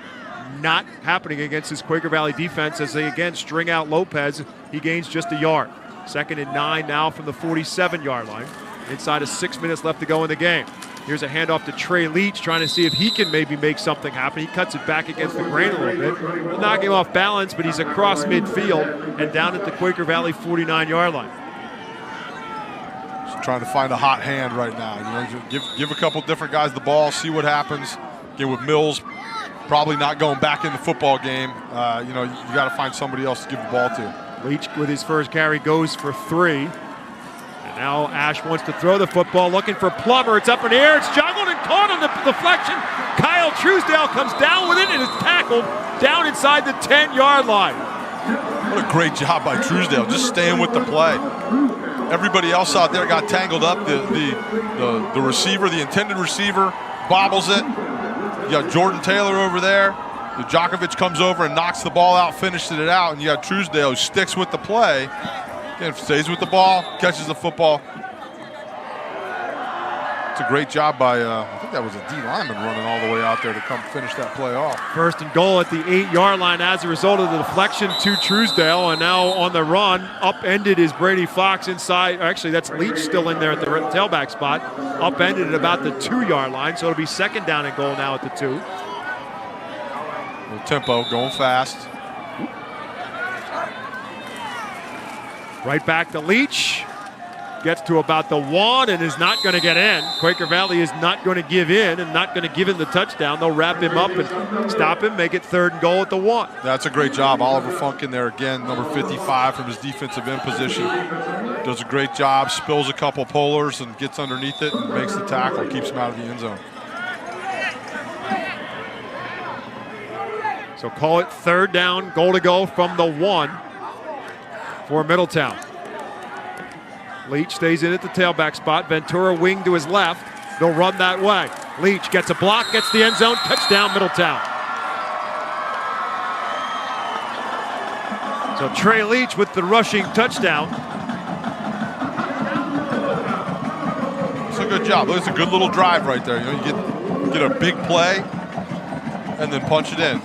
And it all just it comes back to this, you know, they're not quitting, they're not shutting down on Coach Myers. And at the same time, look, you know, are they going to come back and win the football game? No. But you end it with a good taste in your mouth, right? You drove the football, getting some guys on the field.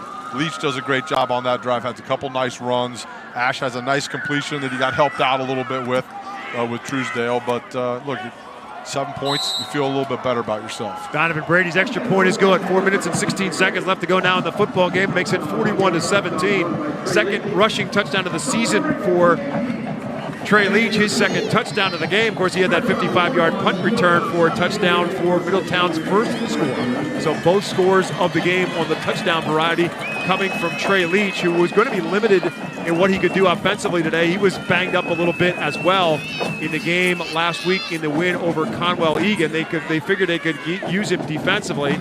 We weren't sure how much they could get out of him offensively, but they've had some issues, obviously.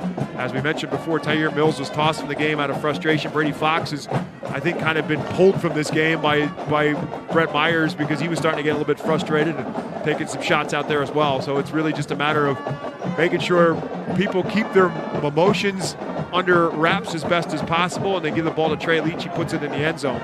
And so now if you're Quaker Valley, you still got to be aware of the fact that they're more than likely going to try an onside kick right here. And based on the conditions, it's going to make it a little bit tougher for them to field that kick. Yeah, it's getting a little thick out there right now as far as the white stuff on the ground.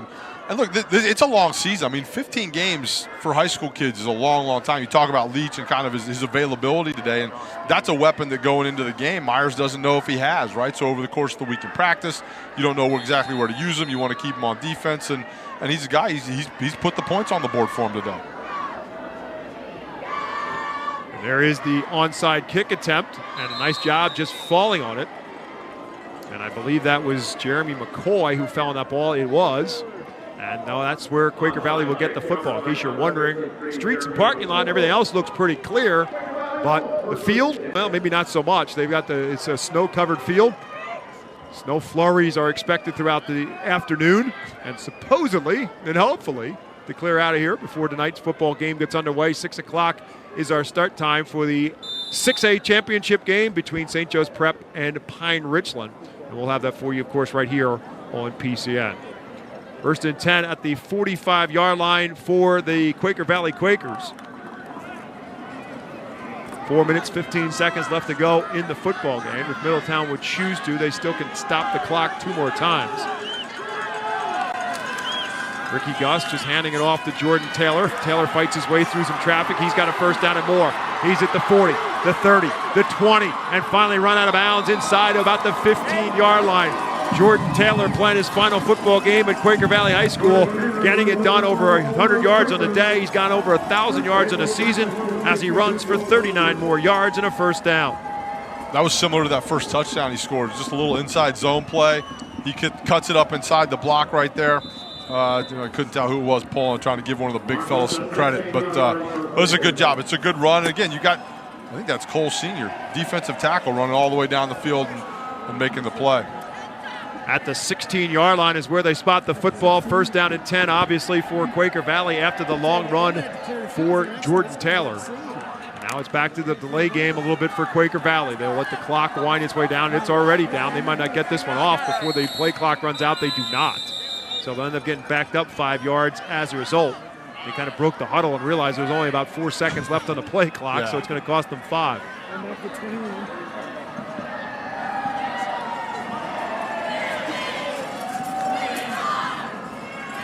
3 minutes and 37 seconds left to go. The field of play is covered. Yeah. But some of the officials are trying to do a little yard work out there. Well, it's interesting because, in between the 40s, where most of the game has been played in the second half, is clearer. But down towards the end zones, it is covered. So it's first and 15 now at the 21, back to Taylor. Again, running left side. And better job that time by Middletown to string it out. He'll get back to the line of scrimmage and maybe another yard forward, put him at the 20, 2nd and 14. There's a great shot of what we're talking about with the field here at Hershey Park Stadium. He's right now, instead of a sea of green, it's a sea of white. That's a lot of fun if you're playing in it and if you're winning. Then it's really fun. If you're not winning and you're not playing, it's not fun. When Meg Bulger goes and talks to the Quaker Valley Quakers when this game is over with, there will be people out there making snow angels. I guarantee absolutely. you. There's no doubt about it. Quaker Valley now will give some other players an opportunity to get out on the field, as Cameron Wolf will get the handoff there for Quaker Valley. It's an opportunity now to bring some of those starters off the field. And there's that coaching staff that stayed together through that early season adversity. And they kept it together, and they're going to end up as state champions. So we talked this at the beginning about whether or not they are Destiny's darling, and they clearly are. Coach quits before the season gets started, right before the first practice. They go to the track coach, ask him to help out, and they're going to win a state championship. And we get fresh bodies on there, and you get some issues with the exchange, and the football comes loose, and it looks like Cole Sr., who's done a great job. Both sides of the field, both sides of the line of scrimmage throughout this year for Middletown. He comes up with the football, and the Raiders will take over. Yeah, Cole Sr.'s played hard the entire game. You know, on both sides of the ball, you see him all over the field on defense, making tackles in the backfield, making tackles 35 yards downfield, which is not where you want to make a tackle as a defensive lineman. But, you know, it's definitely, talking about Quaker Valley and their season. Sometimes when you face adversity early in the season, when you have big things like that, thankfully it wasn't like a true tragedy, right? Losing a teammate, something on those lines. But when something like that happens to a football team, it can really bring you together. And if you've got the right kind of senior leadership, which obviously they do, Coach Vescio talked about that before the game. The senior leaders really stepped up, and it can bring a team together. And like I said, it will also, as things get rolling, it for lack of a better term, will snowball for you, and you end up in a situation like this. It's a great story. It certainly is. It's certainly a very different story, to say the least, and not one you're going to expect tonight. You got a couple of really good coaches going after one another. Eric Kasparovich from Pine Richland, of course, played at the University of Pittsburgh, going up against Gabe Infante and St. Joe's Prep. St. Joe's Prep looking to make it 2 in a row at the 6A classification, and they'll face one another tonight again at 6 o'clock. We expect the conditions to be a whole lot better in that one. And if you're Pine Richland, I'm going to think that you certainly hope the conditions are going to be a whole lot better, because Pine Richland can move the football all over the field. Yeah, both of these teams are really, really athletic, and they like to throw the ball. It's the spread offense, kind of like what we're seeing, from Quaker Valley here today. Some QB runs, some pass, 4 wide receivers. And obviously that's tough to do. Now, Quaker Valley's handled it very, very well today.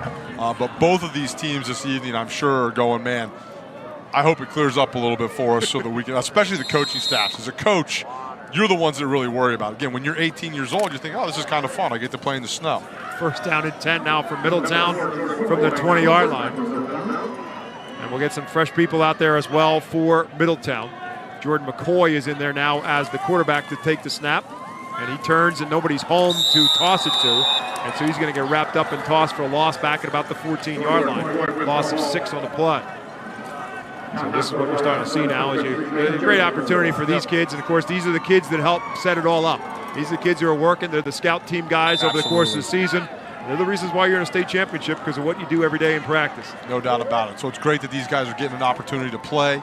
Again, for the Middletown kids, it's obviously not exactly the situation you want to be in, but that's how you win football games. It's during the week. It's Monday, Tuesday, Wednesday, Thursday, when those guys on the scout team are getting beat up and giving you great looks and putting you in a position so that on Friday night or Saturday afternoon in the snow, you win that football game. Same basic thing happens to McCoy as he turns to hand it off to Truesdale, but by the time he did so, the timing isn't there. And Truesdale had already gone past him, so there was nobody home. And again, Quaker Valley, with their second unit defensive players, are out there to wrap him up. They'll bring him down for another loss. They're only back to about the 10-yard line. They're in a 3rd and 20.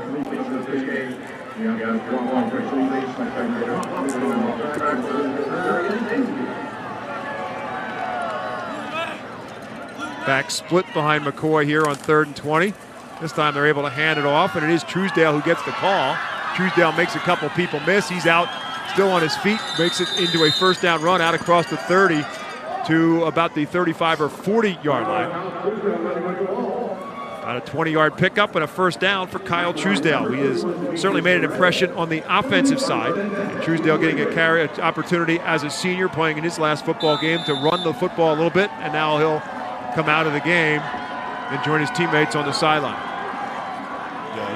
High school football is so great. I love it. Like I said, I got an opportunity to work a little bit at Downtown East this year, and we lost to Coachville in the playoffs, and I'd forgotten kind of the emotion, right? When those seniors play that last football game. It's really, really powerful. What do we got going on here? Here we got a ball dropped to the ground for a moment, but Lamar Ventura picks it up, and Lamar Ventura is going to turn it into a touchdown run.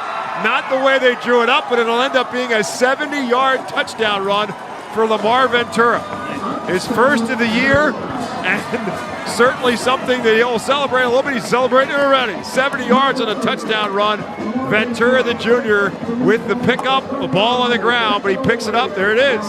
I'll take that. Yeah. He's a fullback. I mean, that's not a guy that gets the ball very often. So all of a sudden he gets it and says, hey, Coach Myers, maybe I can play one of those tailback spots next year. Well, if you call 5 times on the year a lot of carries, it's not, and that was his 5th carry of the year. Turns into a 70-yard touchdown run in a state championship. Make the score look a little bit better for the folks at Middletown. As Donovan Brady will come on, he had a 35-yard field goal early on in this third quarter. Tried just to get an extra point through here, and is able to do that. 14 seconds left to go in the football game, and Middletown gets a little window dressing on the 70-yard touchdown run for Lamar Ventura to make it a 41-24 game in favor of Quaker Valley. Quakers will head back to Leetsdale, home of the Quakers in Allegheny County. Again, we're about 12, 15 miles or so northwest of the city of Pittsburgh.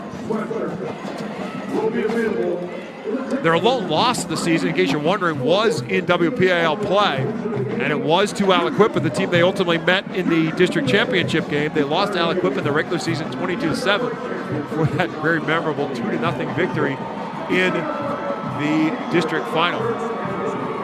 And look, jokingly, 2-0, you play great defense.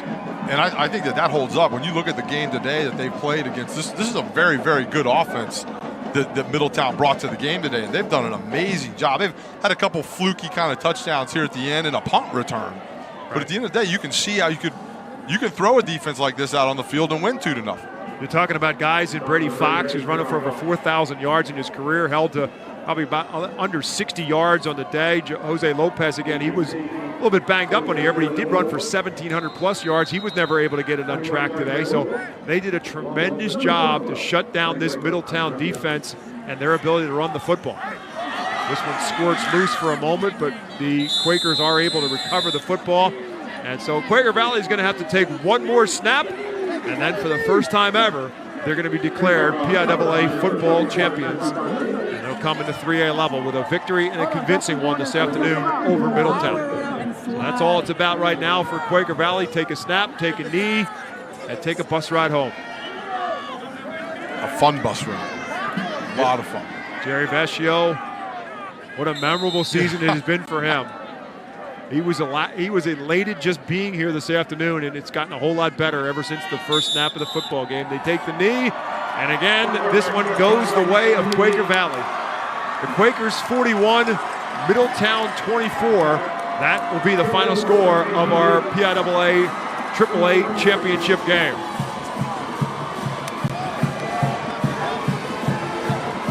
There you see the emotions now getting the best, and that's what it's all about. Brandon just talked to you about the real emotions that are a part of high school football, and you see that on the face of Jerry Vecchio. Guy who's not even a football coach by nature. Again, he's the track coach, been around the athletic program for a long time, don't get me wrong. He's certainly got the athletic mindset, but think about what has happened at Quaker Valley High School over the course of the season. It's a story that I can't imagine a whole lot of people and a whole lot of schools have experienced, where you could become the football coach 2 days before the first practice, and at the end of the day, they're going to give you a championship trophy.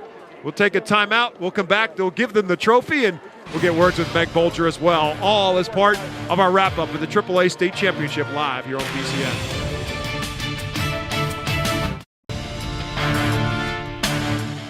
Quaker Valley Quakers 41, Middletown 24, our final score. Beginning of this broadcast, we talked about the diversity of what they can do offensively. They spread the field out. They can run with it. They can throw with it. The throwing wasn't picture perfect, but it was effective enough. They throw for over 100 yards. Ricky Gus throws for 2 touchdowns. He runs for 1, but then you mix in the running of Jordan Taylor. When it's all said and done, they get it done. They get enough yards on offense. They get enough yards on through the passing game as well, both running and throwing the football. And they've ended up putting up 41 points on the board. Yeah, and they play great defense. Again, when you've got an offense that can score like that and you've got a defense that can play like that, that's why you end up in this situation. And I think it says a lot about, I think that coaching staff, right? We talk about the story and, Coach Vecchio taking over. But he told us before, basically almost the entire staff stayed. And those men stuck around here, kept some continuity for these kids, and made the transition as smooth as possible. And now they're holding up the trophy at the end of the year. They are indeed. A tremendous run for Quaker Valley. Middletown again sees their season end with the first loss of the season being in a state championship game. So a rough day for Middletown, and certainly one that they would like to forget about. But again, a tremendous season, back-to-back District 3 championships, and again, back-to-back state runner-up as well in the AAA level. The Quaker Valley is your PIAA 3A championship. That trophy that you see being held high by the Quaker Valley Quakers is headed back to Allegheny County for the first time state champions. So we told you that their boys soccer team also won the state championship game a few weeks ago here on PCN and here at Hershey Park Stadium. So they'll get a little bit more company in that trophy case back at Quaker Valley High School. You have to build a new one. Amen. 2 state titles and one. That's solid work right there. So Quaker Valley is your 3A champion. Don't forget, we got more football coming your way tonight. The 6A championship game is St. Joe's Prep and Pine Richland. That is scheduled for a 6 o'clock kickoff when tonight's game rolls your way here on PCN. Jordan Taylor with over 100 yards rushing today, over 1,000 yards now in his season. Ricky Gus had already rushed for over 1,000 yards on his year. And now Meg Bolger has finally caught up with the head coach, Jerry Vecchio. Meg, take it away. Coach, congratulations. I mean, this is like the stuff of dreams. I mean, first-year head coach, first title for Quaker Valley, and now your kids are doing snow angels on the field. Yeah, that was pretty neat, wasn't it? I missed it, though. I was going to go down and do it myself. But you still got time. We'll wait. It's words can't describe. These kids have, I told you before, they've been determined to do this since last November. I merely, came on and steered the ship. It's an incredible ride. The coaching staff has been awesome. They work every single day hard with these kids, and the kids are. I just can't speak. I've been coaching my whole life basically, and these young men are just so coachable, so respectful. We never had any incidences this year. Number of weeks you play and to get to this state championship, and we have no major incidences on our football team. Everybody rallies around one another. I just can't say enough good things about these young men. You told me before the game, and you just mentioned that again, just about the resiliency and how focused they were. So how much fun is it to see a player like Ricky out there, Jordan Taylor doing what he did today? I mean, that's got to be special for you. Yeah, these guys are warriors. They're just an unbeatable group. They never give up. They never.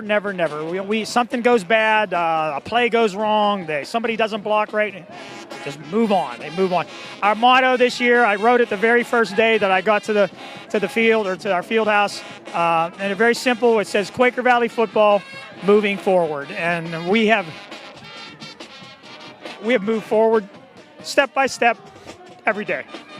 Cayman Islands or a state title in the snow? I can get my scuba gear on right now and stay right here on the field. No, scuba. Forget scuba. That's not the farthest thing from my mind, man. Congratulations, Coach. Guys. Thank you very much. From 5-4 and not qualifying for the postseason a year ago to 14-1 state championships. What a tremendous turnaround Quaker Valley has had this season. And the guy who's been a major part of it all has been their starting quarterback, their starting inside linebacker as well, and their vocal leader, Ricky Gus. He's with Meg. Well, man, Ricky, from the start of this season in August, did you think you'd be doing snow angels in Hershey right now? I mean, we knew we had the potential to get here. We always knew from the start, from from the first practice to getting here. We always knew. We didn't know it was going to snow, so we didn't know we were going to be able to do that. But, I mean, we're just very thankful, and we were very confident from the beginning we started this. Does it feel a little bit more storybook, the way that you guys, we mentioned the way you started the season, but your coach, I mean, he kept saying to me every time I've spoken with him just how resilient you guys were, focused. You guys really bonded together as a team. Is that something that really drove you to where you guys got? Yeah, I mean, to win a championship, you need a lot of things, but the main thing is trust and brotherhood, and that's what we got here. We trust each other. We got that bond, and we got each other's backs, and I mean that's what you need, and that's what we do best. You guys came out today, and I mean you pretty much dominated both sides of the ball. You never seemed to waver, even when they got the special team score. I mean, talk personally, you were all over the place defensively as well as on the offensive side. How much fun was it to be out there today and just have control over the game? Yeah, it's fun. It's even more fun when you're winning. So. It was enjoyable, and offensively and defensively to be out here in the snow in the championship game is a dream, and we loved it every second. It is. Well, congratulations on your storybook ending. Enjoy it, guys. Thanks very much. And if I know Meg Bolger, she's going to tell him to get the basketball practice right now because his football season is over. But he's a state champion. Middletown finishes their season at 14-1. So too does Quaker Valley. They'll be 14-1 and champions for 2017. The final score, Quaker Valley 41, Middletown 24. From my colleague in the booth, Brandon Noble, from Meg Bolger on the sideline, my name is Bob McCool. Thanks for all of us here at PCN. Hope you enjoyed this afternoon's telecast. We got another one coming your way. We'll see you back here at Hershey, 6 o'clock right here on PCN.